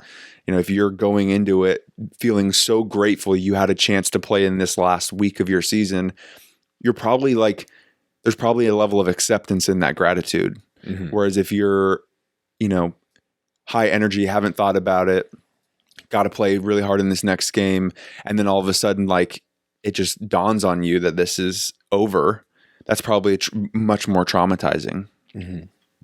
Yeah. Agreed. It's such a interesting dance. It is. Yeah. And there are so many skills that carry over, like you were mentioning. And I'm thinking in my head about it. It's kind of weird because I think like sport comes so natural to you when you're so in it and it's so much a part of you, that like you just go out there and do it, right? And you train hard, you practice, but it's something that you just do. And I feel like there's a kind of like a grunge to it to where you can just really be yourself, say whatever you want to say. It's a pretty open environment. Nick tends to get a little mouthy. So I do. I like to be very competitive. Oh yeah, right. Like you can say, button. Yeah. Then you go into a work environment and you feel like you're like a stick, right? Like you're in this constricted space to where you can't be yourself, and you long for that like space to where you can. Yeah. And at the same time, you still can be. But I know, like, for me, myself, it felt like that. Yeah. Like, I go into an academic world and I'm like, I can't just be some free-range person that can just express whatever they want. So, yeah, I could see that that's, like, a challenge or it's a process, I'll say, in trying to help people understand that person that is still on the field or on the court or in the gym can still be that person in a different setting. Correct. Yeah. Correct. You don't have to lose it. No. You don't have to lose it. I think if you want to hold on to it and you want to stay that person, stay connected to your sport by coaching and still doing the training around it and playing, you know, intramurals or semi-pro or even a local city league. I think pursuing those and keep doing it. Yeah, heck yeah. Keep it the flame going. I think if it brings you, I think Freud said one of some of the three most important things in life are work, love, and play. And if you find that your sport, if you're in it or you're not, brings you work, love, and play, keep doing it. If it's bringing you that much joy, that stoke that we're talking about, keep doing it. There's no fault in that. And I think what it can do is ease your transition. It's almost as though you are slowly taking baby steps away from it when you continue to engage with it when you're as a coach, maybe when you're no longer a player. And maybe that's the avenue to try to link with these coaches, is really that personal experience about how is your, like, why are you continuing to coach? You know, well, to stay connected to the sport I love, right? Yeah. So I think you bring up a good point, Nick. Real good point. Maybe and there's nothing wrong with it. Nothing wrong with it at all. If you love it, keep doing it. I personally, I forget after all these years, 12 years now, I forget that was part of who I was. So it can go, you can stay connected and stay identified in that, or you could also just leave it at the door as you continue to walk forward in life as well and make something new yourself. Yeah, I think that's kind of been one of my favorite things in learning about grief in general. Like when you lose someone who you love and who's really close to you, there's this sense that you want to hold on to these sad feelings. Like it's really hard to cope with all these sad feelings, but there's a sense that you want to hold on to them because it's something that reminds you of them. And that's like what sport is. Like by staying involved, it's something that really holds on to that identity and that piece of you, which is so nice, so valuable. And I've experienced it myself, definitely through coaching. Like I've almost tried to play like wherever I can on whatever team I can over the past like 6 years, so that I don't lose or just let go of that identity and that piece of me. But it sounds like you said that like you kind of pushed that back a little bit, or at least it was a different side of you that you kind of pushed back. It's kind of cool because I think about how you just like really found new meaning in it, and by doing this. And so like you came through that like identity process and that identity development of like going through the grief and then finding some acceptance and then finding new meaning in this role in this part of my life. Yep. Which is really cool. Yeah, and I found talking about it with students, thank you, by the way, and just talking about it with my students has helped me heal at the same time, because I don't know if about your gentlemen, your experience, but I know that when you love something, there's an extremely strong emotional attachment to it. And when you lose that thing or person or place, that level of emotional attachment you had into it, it could also mirror the amount of emotional pain that you can experience on the back end of it.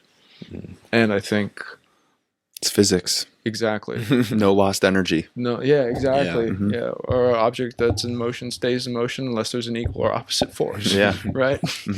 And yeah, and it can come to a screeching halt, and that pain, that grief is just unbearable at times. And we all have to find ways of working through it one way or another. Yeah. Do you find that there's some like students who really reach out outside of class to you? Yeah, there are a few. There are one or two that will reach out and say like, "Hey, this is what's going on with me. This is how my transition's going." But for the most part, everyone's on their journey. On their journey, and that's good. Just planting more seeds. Yeah, just keep spreading it, and just keep spreading as best as I can each semester. And it seems that, it's kind of in this little island, and I appreciate both of you kind of letting me share it with the world. Absolutely. And it's on this little island, so it's nice to get it out. And at the same time, there's a lot of work that needs to happen on that little island. Like I'm only getting maybe, let's say, a maximum of 40 students a semester. A year. And maybe, which is very low, and maybe out of those 40, 25 are athletes, with somewhere around 12 to 15 teams on campus. So I am getting less than 10%, maybe even less than 5 of the athletes into my class and having these conversations. So that shows me that there's a lot more work that needs to be done at this place before it's time to leave the topic, but I don't foresee that anytime soon. So it has the potential to grow and get bigger and become more powerful. And I wish there was some way to connect people across the country on this. And I know that there are I've heard different ideas of people writing their stories about being an athlete and what that movement was like beyond, getting professional athletes, college athletes, Olympic athletes across the board. And I think that I know that there was a recent show that came out from HBO that talked about Michael Phelps and his movement beyond sport and all these different Olympians. And I can't remember the name of it, but this is a huge topic because America's so sports driven. Oh yeah. So sports driven. It's so thick in our culture. Even back to the gladiators, it's carried for generations. And we idolize these people and look at them as though they're gods. And then when they are not on that pedestal anymore, they just fade. Big fish in a small pond, or even a small fish in a big pond, whatever it is, and it needs a spotlight on it. And I wish there was something bigger. I wish there was more acceptance around this because of just the different paths that people go when they are done.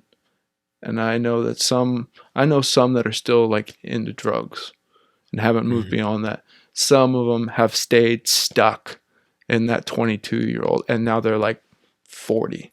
They're stuck there because there wasn't anything or anyone to have a conversation with. And I hope that we can break through that wall at some point. Mm-hmm. Yeah. It's so present. Like you're saying, like you see all these pro athletes stay in their sport somehow. Like they'll be a commentator, they'll be a coach. Maybe they'll like be a coach for youth. Mm-hmm. Like it's so there. And I was curious about like what your take was. You mentioned The Last Dance earlier. Like what was your take around that? Oh, that was awesome. I remember being a kid and watching the Bulls. Never did, and I was just a kid. I think I was somewhere around, maybe 7. I was young. And I just remember Jordan and Pippen and Rodman and that crew, and then eventually Steve Kerr and all that other crew got to understand that they were part of that as well, and it was just real fascinating to learn about Jordan's using his image to build shoes, and how he, in building the Air Jordan, he also set himself up for life beyond his sport as a businessman, in order to have something that he can turn to be creative, something that's going to take his time, something that's going to help him move in the direction he wants with his business. I thought that was pretty fascinating to watch, and just as well to win 6 championships and to be that dialed in and that focused and passionate. I didn't know a human being could be that intense and passionate in Jordan. And at the same time, it gave me a different view of leadership, and how sometimes leadership isn't always being everyone's friend. It's setting the standard, abiding by the standard, and pushing those around you in order for an end goal. So those were kind of my thoughts on it, just to be real disorganized and all over the place. No, I feel like that's spot on. That's kind of like what I took away too. Yeah.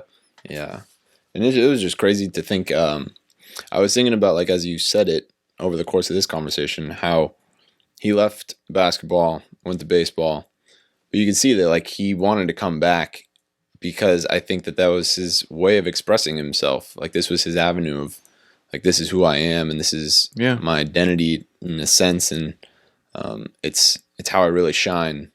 And so I'm also thinking about like that he must have been so, like it showed, he must have been so exhausted at the end of all that.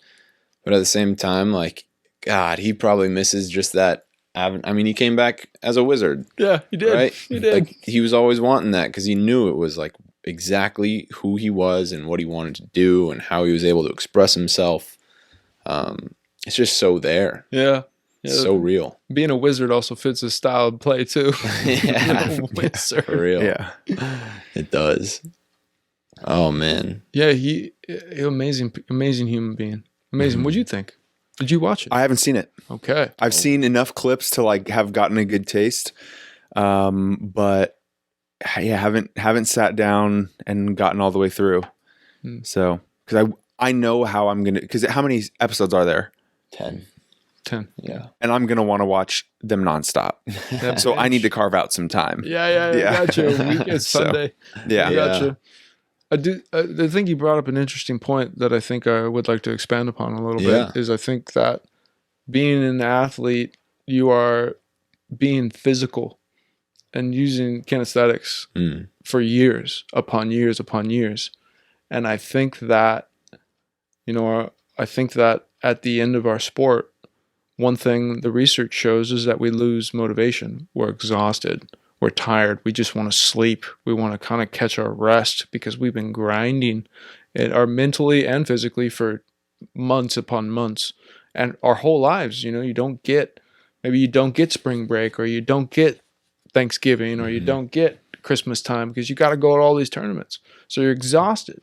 And at that end, when you don't have motivation, a lot of people will continue to eat at the same pace that they were when they were training, and they'll gain weight and they'll lose this working out, this kinesthetic, this being physical. And I think that, MJ plays golf.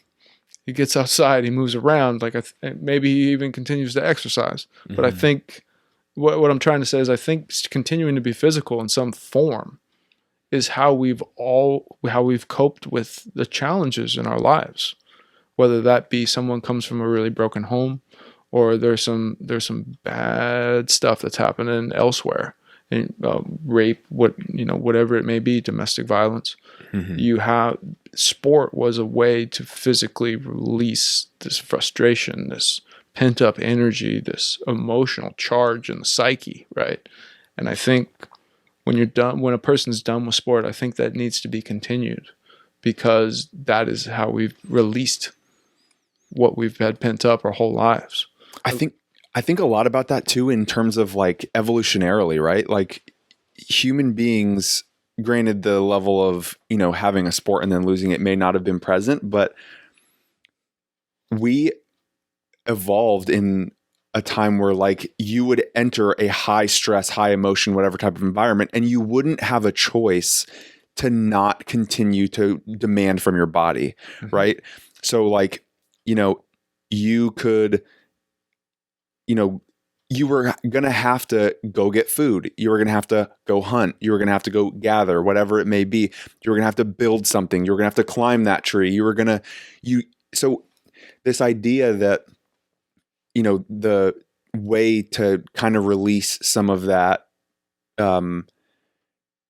stress and anxiety that comes along with ending your sport, and some of the other things that come along with it, like you were saying, I think we have to maintain, like, I think even beyond, just as a necessity for overcoming the end of sport, I think just like as a society in general, we need to start normalizing a volume of physical activity that is not present. Because I think, a lot of the stresses and depressions and anxieties that are even present out there today, I mean, there's probably a certain degree of like a huge percentage of that comes from some form of loss like this that happened at some point in somebody's life that they still haven't worked through all the way. Mm-hmm. And I think that the physical side of it, and just not stopping and keeping going and moving, like physically moving on and emotionally moving on, is just so critical. And I don't think people give it enough value as they should, because like you're saying,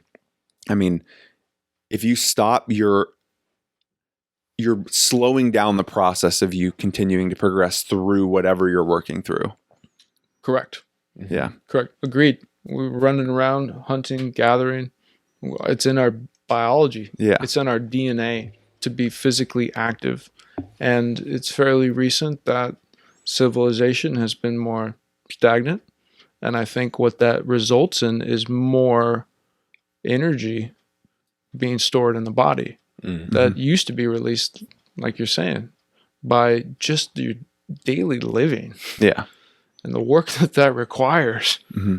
I can't remember what the statistic is, so I may quote this wrong because I'm not 100% on it, but there was some evolutionary biologist who I recall giving a talk, and he made note of something evolutionarily that people have developed to require what he called a minimum biological requirement for activity. And it was something like 2.5 miles of walking would borderline suffice for how much physical activity people needed just to like meet what biologically we should be demanding of ourselves. Mm-hmm. And what we're capable of doing without thinking about it, without even stressing.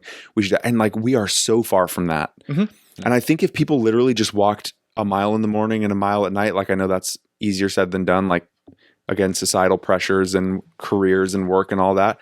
But like, man, just dealing with all this stuff that we're talking about, right? Like, just seriously, if we're not meeting that biological minimum requirement, then are we really putting ourselves in a position to just be at the peak of our health mentally and physically? So no. Yeah. No. The answer is no. No. And I think we see that come out in the dumpster fires of social media. Yeah. I think it I think when things get pent up and your bucket's overflowing because of all the stressors that are occurring in your life, and you don't have any way of releasing it physically, I think it comes out emotionally, and I think it also comes out in your cognitive thoughts, and I think it's very easy to react instead of respond because your battery is not empty. You don't have anything extra in the tank to get charged up over, so to speak. Mm-hmm. So agreed. I wish, and I think that being healthy is another piece of sort of this transition process, right? Mm-hmm. And that 2 miles, 2.5 miles. Yeah. Mm-hmm. It's part of it. Mm-hmm. It's part of it. Because I think it's real easy to get content. Yeah. It's real easy to want to just stay stationary and not move around. And it's a slippery slope when that starts happening. Yeah. And having to fight, it's hard. Mm-hmm. I know I've fallen into it a few times. Yeah. It's not fun. No. Yeah. And I feel worse because of it. Yeah. Mm-hmm. It's the athlete in you, right? Yeah, and then there's that other I think we all have our own self-motivating thoughts, like, get yourself going. Yeah. Let's go. Just Yep. to be a little PC about it. It's a little Mhm. harsher than that, but Yeah. But that's the hard piece too about like transitioning from being an athlete is I think trying to identify, like Brennen was saying, that goal with fitness, because you work out for your sport. Now that you're done with your sport, what are you working out for? Like, and remembering that, like, it doesn't have to be suffering. Yeah. I know that a lot of student athletes, like, working out suffering. yeah.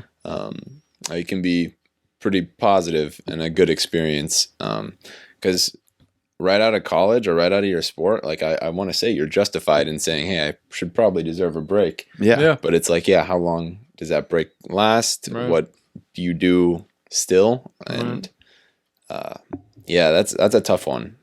It is. Have you heard of a paper that the Harvard Divinity School put out called How We Gather? No. It's really interesting. So what the two people who wrote up the article identified that younger generations today, this was written about 2015. So, but they did a survey and younger generations were reporting a lesser propensity to be religious, but a high than previous generations, but a higher tendency to want to express spirituality. And they were noticing this and they were like, okay, if they're not going to go to religion, but they want to be spiritual, so they did this big research on what types of communities are young people finding out there in the world that aren't religious, but are allowing them to express that community spirituality piece that is really, like, to go back to the like anthropological side of this, is like ingrained in us in humans. Like evolutionarily, we were in tribes. So they found a whole host of characteristics that some of these primary organizations had that were drawing people in and giving them a sense of community. And I believe at least 5 of the top 10 that they identified were like communities of physical activity. Like Soul Cycle was on there. People come together. They CrossFit. CrossFit was on there. And there's a couple other like of those like Orange Theory types of classes. And it was really interesting because the physical aspect of being in a community. And I mean, it sounds like those are the types of things that are needed. The needs of the athlete when they're leaving their sport are, or potentially could be, met by a lot of these different organizations. And I just thought that was pretty relevant in what you guys were talking about. It's pretty interesting. Yeah. Yeah. It makes me think about Body Pump, the 24-hour fitness, or the P90X yoga class or P90X, those communities, or even I know for me, it's meet up with some friends and go surfing. I know that I've been skating by myself, but I met some people the other day, and all of a sudden there was this community of skaters, and it felt really good to be connected to them. It's be doing something physical, sweating, and cracking our skulls and things like that.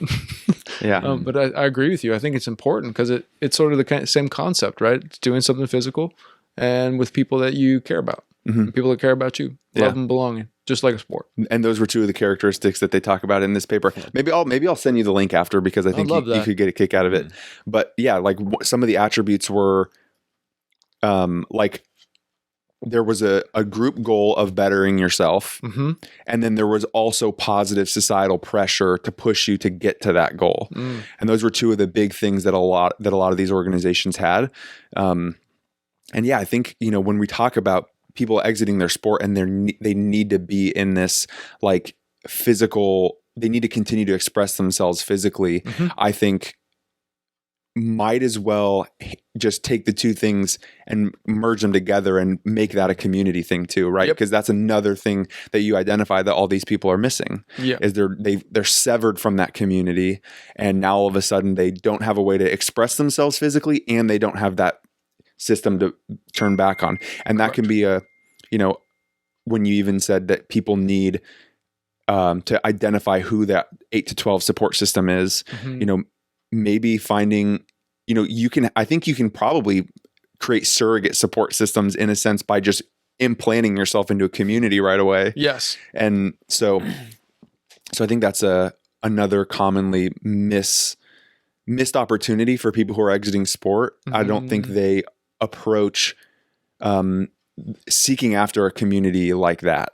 And I think it would, help people tremendously. Agreed. Or I think another idea, just to add on what you're saying, is maybe get some of your friends and say, hey, look, here's a color me run, or here's a Spartan run, or here's a mud run. I don't know if they do mud. I think they still do mud runs. Or some of these, I think it's called Ragnar. It's a run in Tahoe. Or even, plan something in the future. So you at least have something when you're done where you're going to get together with everyone, and you have a goal, as you were talking about, to get to, and you'll still be connected to your community. Or if you find yourself having a job and needing to move somewhere, inserting yourself into one of these CrossFit or Soul Cycles or classes at 24, wherever it is, like find these groups and take a risk. You're going to feel scared. You're going to be worried, feel like you might be judged. But at the same time, once you get your workout going, your focus just change, and then you'll meet some people because you'll see them on the regular, and then you're included. So those are some other ideas. I mean, I think this conversation is probably one of the more valuable things not being discussed as like a society, right? Like and again, taking it one step further than just sport, is like so many types of transitions that people need to figure out how to work through. Yeah, that's true. Life transitions, relationship transitions. I think the idea of transition period, I think is a huge concept, as we all have experienced some more than others in this COVID situation. I mean, I didn't realize how valuable this topic was until this year when COVID hit. All clinical work was moved to Zoom. All academic work was moved to Zoom. And then, noticing people around losing their jobs, economic turmoil, and then, of course, Black Lives Matter and George Floyd, and just that continued process, and women's rights and that continued process, and then personal things with my own family around people getting sick and grandparents getting older. It was just like all of a sudden transition was on blast, and it felt really valuable. It felt really valuable to at least have this information and understand, like, I'm kind of in this at the moment. I'm moving through this transition, and I don't know how long it's going to take, but let's settle down. Let's take a breath. What is it you can rely on? What is it who can you turn to? And just stick with that for a while. And let's just take this one baby step at a time.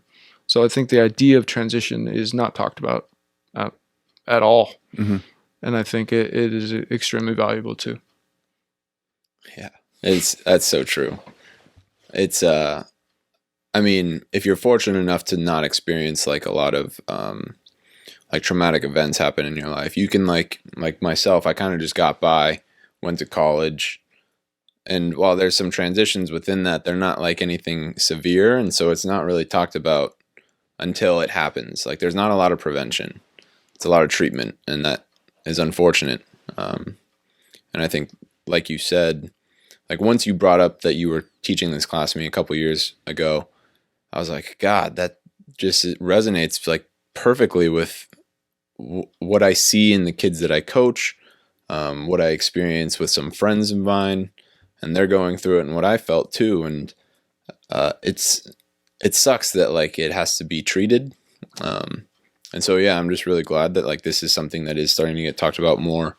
It's cool to start seeing some pro athletes like open up about some of their struggles that they went through, and really be vulnerable, even in a light to where everybody's hearing about them. Because it's really strong of them to do. But yeah, I'm really excited that there is an emphasis, starting with you, that there is an emphasis on prevention rather than treatment throughout this process, because it's a lengthy one, and yeah, change is just something that we're all going to experience, but like you said, you don't know when. So how do you prepare for it? Right. No, thank you for saying that. Good point. It's a really good point. We're Western medical model after the fact, rather than early prevention, which is more of an Eastern concept. And I find my own personal drive to be more towards that prevention work, with the clinical work and the psychosis and things of that nature as well. That's early intervention work, and then this is early intervention work as well. I think it's valuable to have conversations much earlier than they're needed, because I think it only helps the individual develop more appropriately rather than be blindsided. Yeah. So thank you for saying that. Yeah. Well, I just think about like how in grade school we don't get taught about stuff like that, you know. No. Like it's never. You get You taught didn't even about know the these concept. You didn't even know the concept of that. You don't. No. Yeah. It sucks. I mean, balancing a checkbook, not taught. No. You Right. know? What is a checkbook, by the way? Yeah. Probably just some paper that I throw in the recycling. Yeah, right. It's a receipt, right? Yeah. I still have grandparents that still do a checkbook, and that's how they balance their checking account. And it just is such a foreign concept. Yeah. Well, gentlemen, how long have we been talking? A little over 2 hours. A little over 2 hours. That's pretty good. That's pretty good. That's pretty good. Yeah. I've enjoyed speaking with the two of you. I'm trying to think if there's anything else that I potentially missed on this topic, but I think it seemed like we covered a lot. We did. Yeah. Covered a lot. Now, from what I understand, I mean, Nick, you were talking about your athletehood, right? And you also have an athletehood as well, Brandon, right? Yeah, I do. Yeah, so I was a volleyball player, played in high school and at the club level in college. And yeah, 4 years. And, I wouldn't call it traumatic in the traditional sense, but, in most sports, I think the number one priority is to control your unforced errors. And my career ended with an unforced error to lose a really important game. And that was how it ended. And yeah, so I went through a lot of what we talked about. I was pretty fortunate because I don't know that I felt I was very much so, hang up the cleats kind of a thing and, just move on. And I didn't really think about it. And I'm sure there was something there that I didn't even think about it. Like I wouldn't even have know where to start thinking about it. I just let it end and moved on. And I tried coaching for a little bit and just like it wasn't the same for me as competing in it. So I stopped coaching, and then a couple of years go by and you just like stop really thinking about it. But I think there was also a part of me that wanted to just tell myself like, that door's shut. That's fine. That's fine. I'm going to just leave it in the past. It's not going to be anything anymore. I even tried out for like, in men's volleyball in the Bay Area, like they were trying to start, across the US, they were trying to start like these like these semi-pro teams and stuff. And like I tried out and got on one of these teams, but then like it was so new, it was so unorganized, like it wasn't really like I couldn't make a commitment to it because it wasn't like a committed thing. So I just didn't really buy into it. And then it just kind of fizzled out. But I even, since knowing you were going to be talking with us today, I tried to try and figure out like what did I maybe do right or wrong in that transition. That, I mean, I feel like it was easy. So I'm trying, but I think I may have just shut the door on it so abruptly. I mean, obviously, like the ending when it happened, it stung. But I didn't like sit with grief about that in any way. I feel like I had a pretty clean break, but it's interesting because when I think back on it, it's like, man, that probably should have been something that was maybe it should have been, maybe it shouldn't have been. I'm in the middle of saying this, that it should have been a more traumatic type of moment, but maybe that's just maybe I just had mentally prepared myself. I knew what I was getting myself into. I knew that was going to be it. I just easily got to that acceptance stage and was ready to move on and came to peace with it. So I don't know. Yeah. I think we all had 3 different experiences. Yeah. Mm-hmm. Right. Yeah. Well, sort of an easy break. Yeah. An easy divorce, or if you want to put it that way. Yeah. Or an easy break. More challenging, Nick. Yeah. More challenging sort of break, and I had an extremely, challenging one as well. Mm-hmm. And I think that's something to highlight, is that there's a spectrum here. Yeah, absolutely. And some people are, some people are going to leave their sport and they're going to be like, I'm good because I have these internships under my belt. I'm going to start a job right away. And I'm going to jump right into my job because this is something I've been wanting to do, whatever it is, sports management, accounting, so on and so forth. So I think that's something to be also conscious of, is it, if you move on easily and quickly, great. If you are going to have some challenges, well, we got to talk about what you can utilize. Mm-hmm. So there's a wide range of experience, but I know that both of you know that already. Yeah. One, just to reiterate the point that you made earlier, that like this can be a lifelong process for some people. Yep. Mm-hmm. And it's important for, I think, those people who are going through a very long-term separation, acceptance, whatever that is called, not to feel down on themselves for feeling bad about still being separated from their sport, even if they're in their 40s and 50s, because there's a lot of life to still live, and there's a lot more time for them to go out and shred and, jump on that skateboard again, or get in the water with the surfboard. And I know. I think that it goes back to some of the goals you were talking about, at least for myself, is, having the goal of backpacking 80 miles in the mountains. That's a goal. You got to train for that. You're not just going to walk out there and walk 80 miles because you're going to get destroyed. Yeah. Right. Learning how to surf, like having these things that you can, even if you're going to compartmentalize and put that to the side, and you continue to move on with your life freely, or continue to have challenges and accepting that and knowing that's normal, still having these goals, things to pursue. Mm-hmm. Mm-hmm. Whatever it may be, is important, because it's going to distract you, but it's also going to motivate you, bring fullness to your life. Mm-hmm. I'm thinking too, as I reflect a little bit on my process through sport, if this was similar for either of you, once you touched on the commitment piece about the semi-pro team and how it's like, it's not really there, it's not really organized. Mm-hmm. And we come from a high school that is very disciplined, like very organized, like everybody's committed. And if you're not, like, you're probably not going to be on the team, or it's a standout for sure. Mm-hmm. And I think that was like my hardest transition piece, was going from everyone's bought in, the culture of everything is just really into this sport, to going to a sport at the next level of where it was just very different. Mm-hmm. I couldn't find that same community. And so when I had to like step away, I felt like I was still longing for that. you know, and I couldn't really fill that somehow. I mean, thankfully, I still found other communities in the sport, and just really, I think I came to an acceptance to where I was like, okay, that was something that happened. Probably not going to experience that again, and maybe that's the value in it.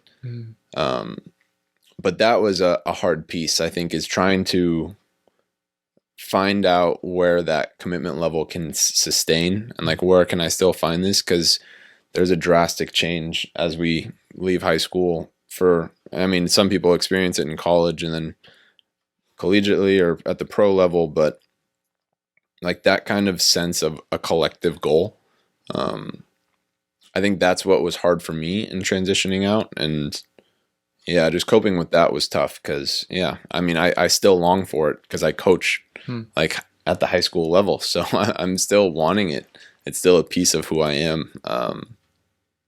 But yeah, that was something that I was just reflecting on, and how I've known that some of my friends or people that I've looked up to have played on the same team as me, and then also go on to college, and they end up quitting, and they say that it just like it wasn't the same. Like the culture was very different. I just didn't feel like I fit in. The sport wasn't doing what it was for me in the past, and that's just a really weird change. Because you have these expectations, and when that's all swept under your feet and completely just different, it's a lot to face all at once. Is it ever? Yeah, these changes. Yes. What can we do to start changing things around for kids in grade school so that they can start getting little doses of this? Let them play different sports. Yeah. Collective goals reminds me back what we were talking about around the physical, evolutionary physical communities and things like that. And that's an interesting point that I can definitely implement. And out of everything we've talked about today, what do both of you gentlemen think also needs to be added? As I'm hearing this collective goal. I'm hearing that there needs to be some sort of bridge to the athletic department in order to connect with the coaches.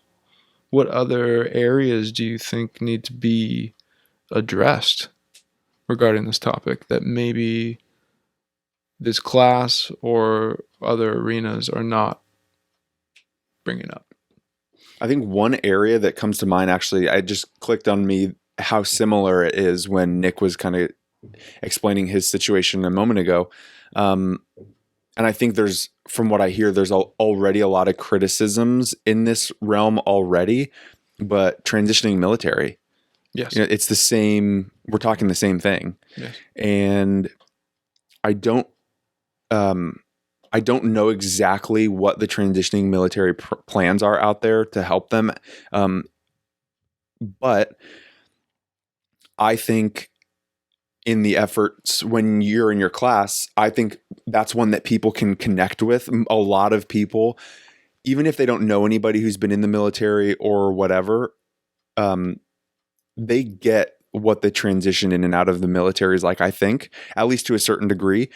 So I think in the efforts of normalizing and kind of reducing stigma around the topic, the military can be a good reference point to kind of guide people back to like, look at how normal this is. Like we have hundreds of thousands of people every year who are doing this in these other places. And these are similar communities. They're working together, these like superordinate goals.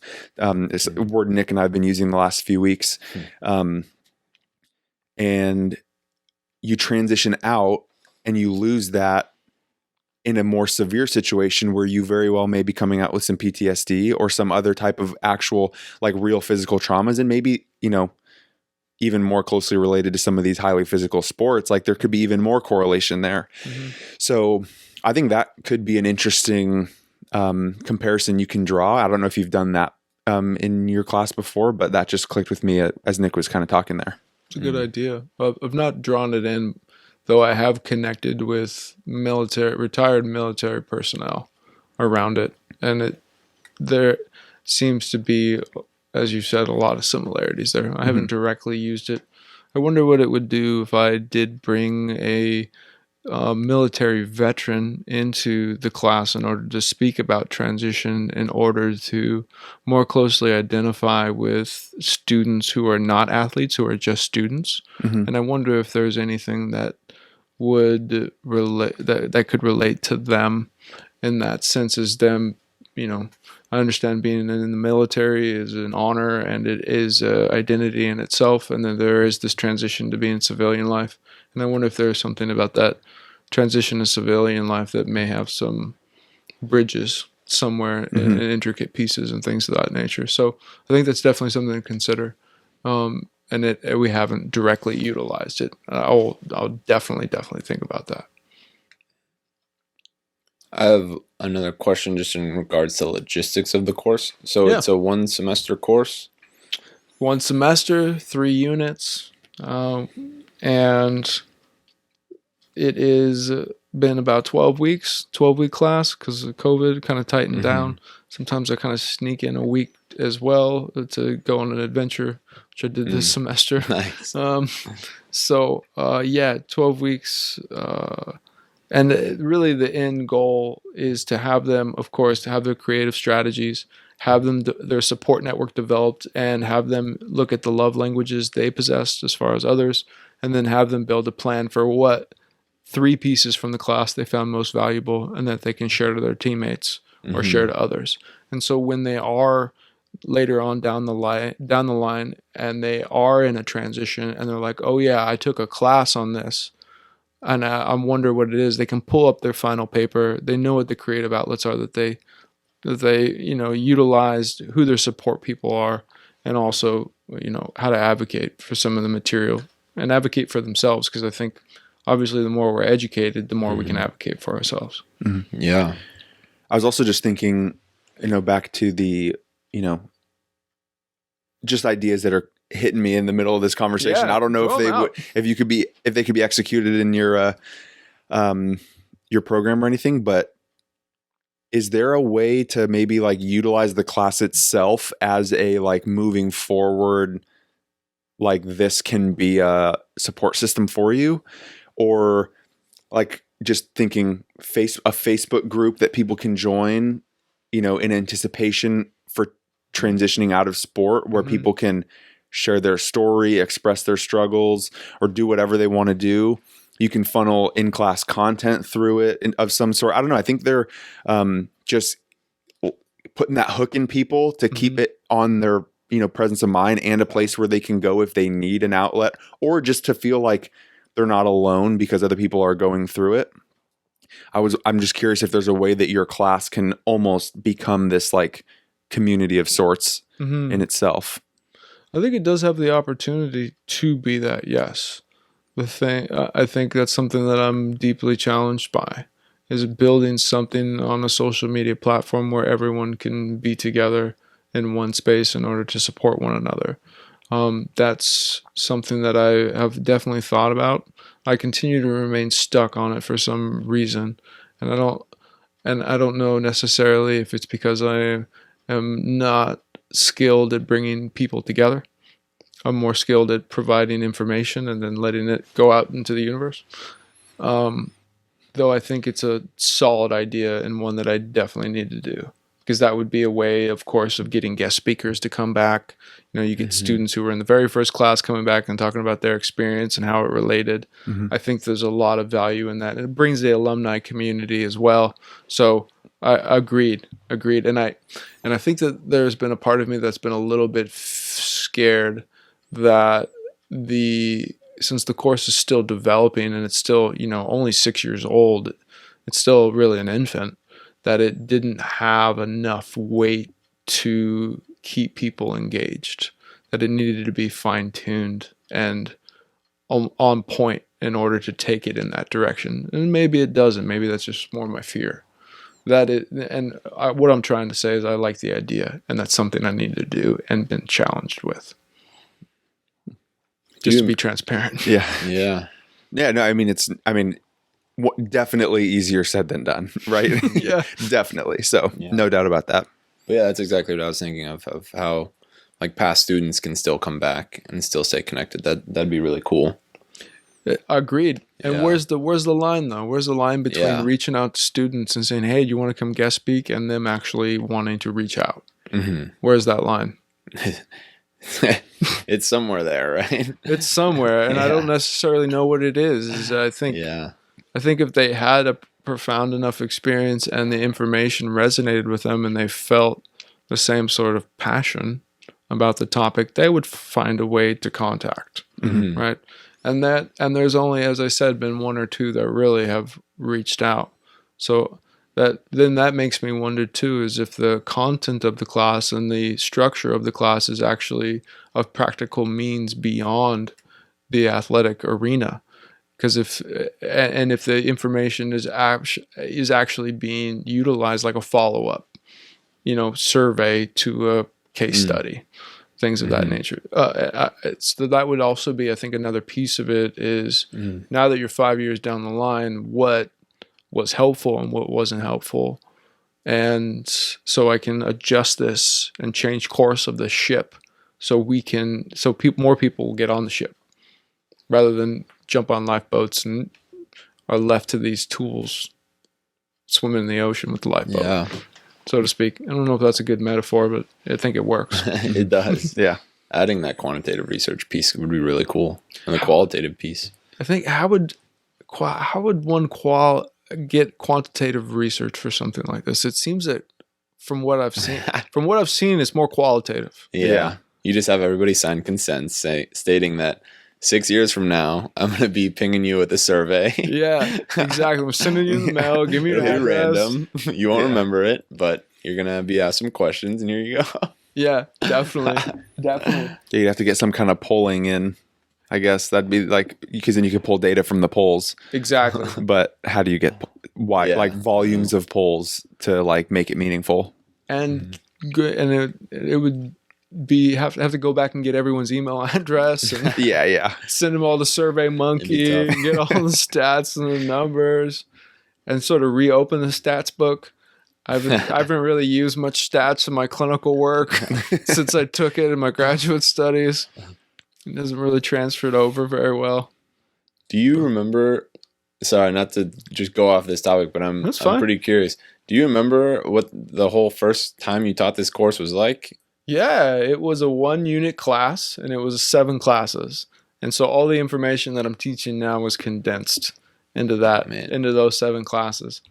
And then I got an opportunity I was really scared.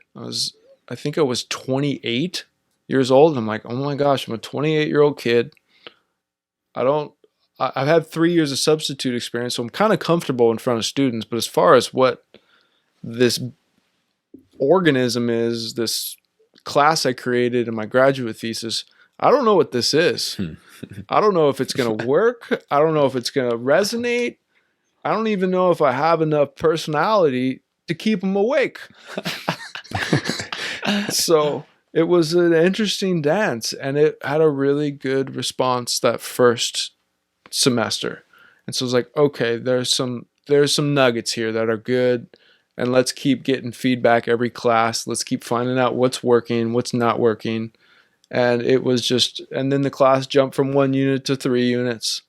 And that was a kind of a funny story I was telling Brandon earlier about needing to present my course proposal to an old professor I had in undergrad who was a ruthless grader.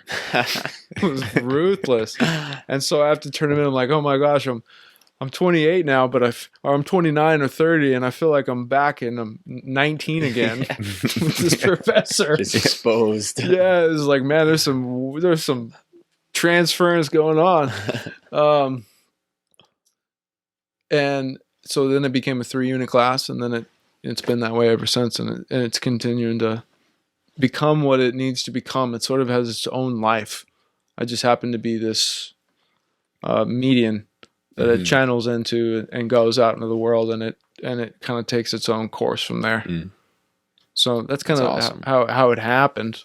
Yeah. And we got really fortunate. I've been very blessed, and I hope that the college continues to have me back. Yeah, no, it sounds like they were pretty supportive, and increasing it from a 1 unit to a 3 unit course. Yeah, and actually and I feel terrible about this, and I've also benefited at the same time, is there was a lot of classes that got cut due to COVID. As everything moved online, the colleges looked at what's the essential part of our our criteria and what we're trying, our curriculum, what we're trying to teach, and got really fortunate that there was something valuable about this topic that allowed it to pass through that filter and make it to the other side, and to be able to be recognized that this content is part of what we do here. Felt really good, and felt very grateful for that, and continue to get really good reviews from students, and sometimes they give me they grill me as well, because it's an evolving process. Yeah. So that's kind of how it's gone, and that's not to kind of sum everything up because we don't have to end, but that's the course and what the topic is, and I think we need to keep talking about it. Definitely. I just have one more thought. Keep going. How do you think potentially the AA model could apply to this? The AA model. Well, I think. Do you think that would be a beneficial, way for people to get the community and self-expression that they may need in their transition? I think it's highly possible. Yes, I don't want to. The model of AA, as far as the big book, the general meeting in different areas and for accessibility, the anonymous aspect of it. I think it would be beneficial if athletes got together and sat down and had a conversation, and where they built community and they knew that they weren't alone in their process. I think regardless if it's AA, NA, or any other area, I think, again, the community piece is knowing that you have a place where you are loved, you belong, you're accepted, you're not going to be judged, and you're going to go through this process together with us, is a good one. And I think that the AA model has obviously proven to be very, very effective. And I think that it could be effective in this area as well. Just a different topic. Mm-hmm. Yeah. So, and I wish there was a way to facilitate that, to have, but I think have meetings where previous athletes get together and we talk about the old days, or we talk about how we're going through our current process. And at the same time, I think we come back to one of the beginning situations or problems or issues is, who would show up? Would you be willing to have to go back to that place? Yeah.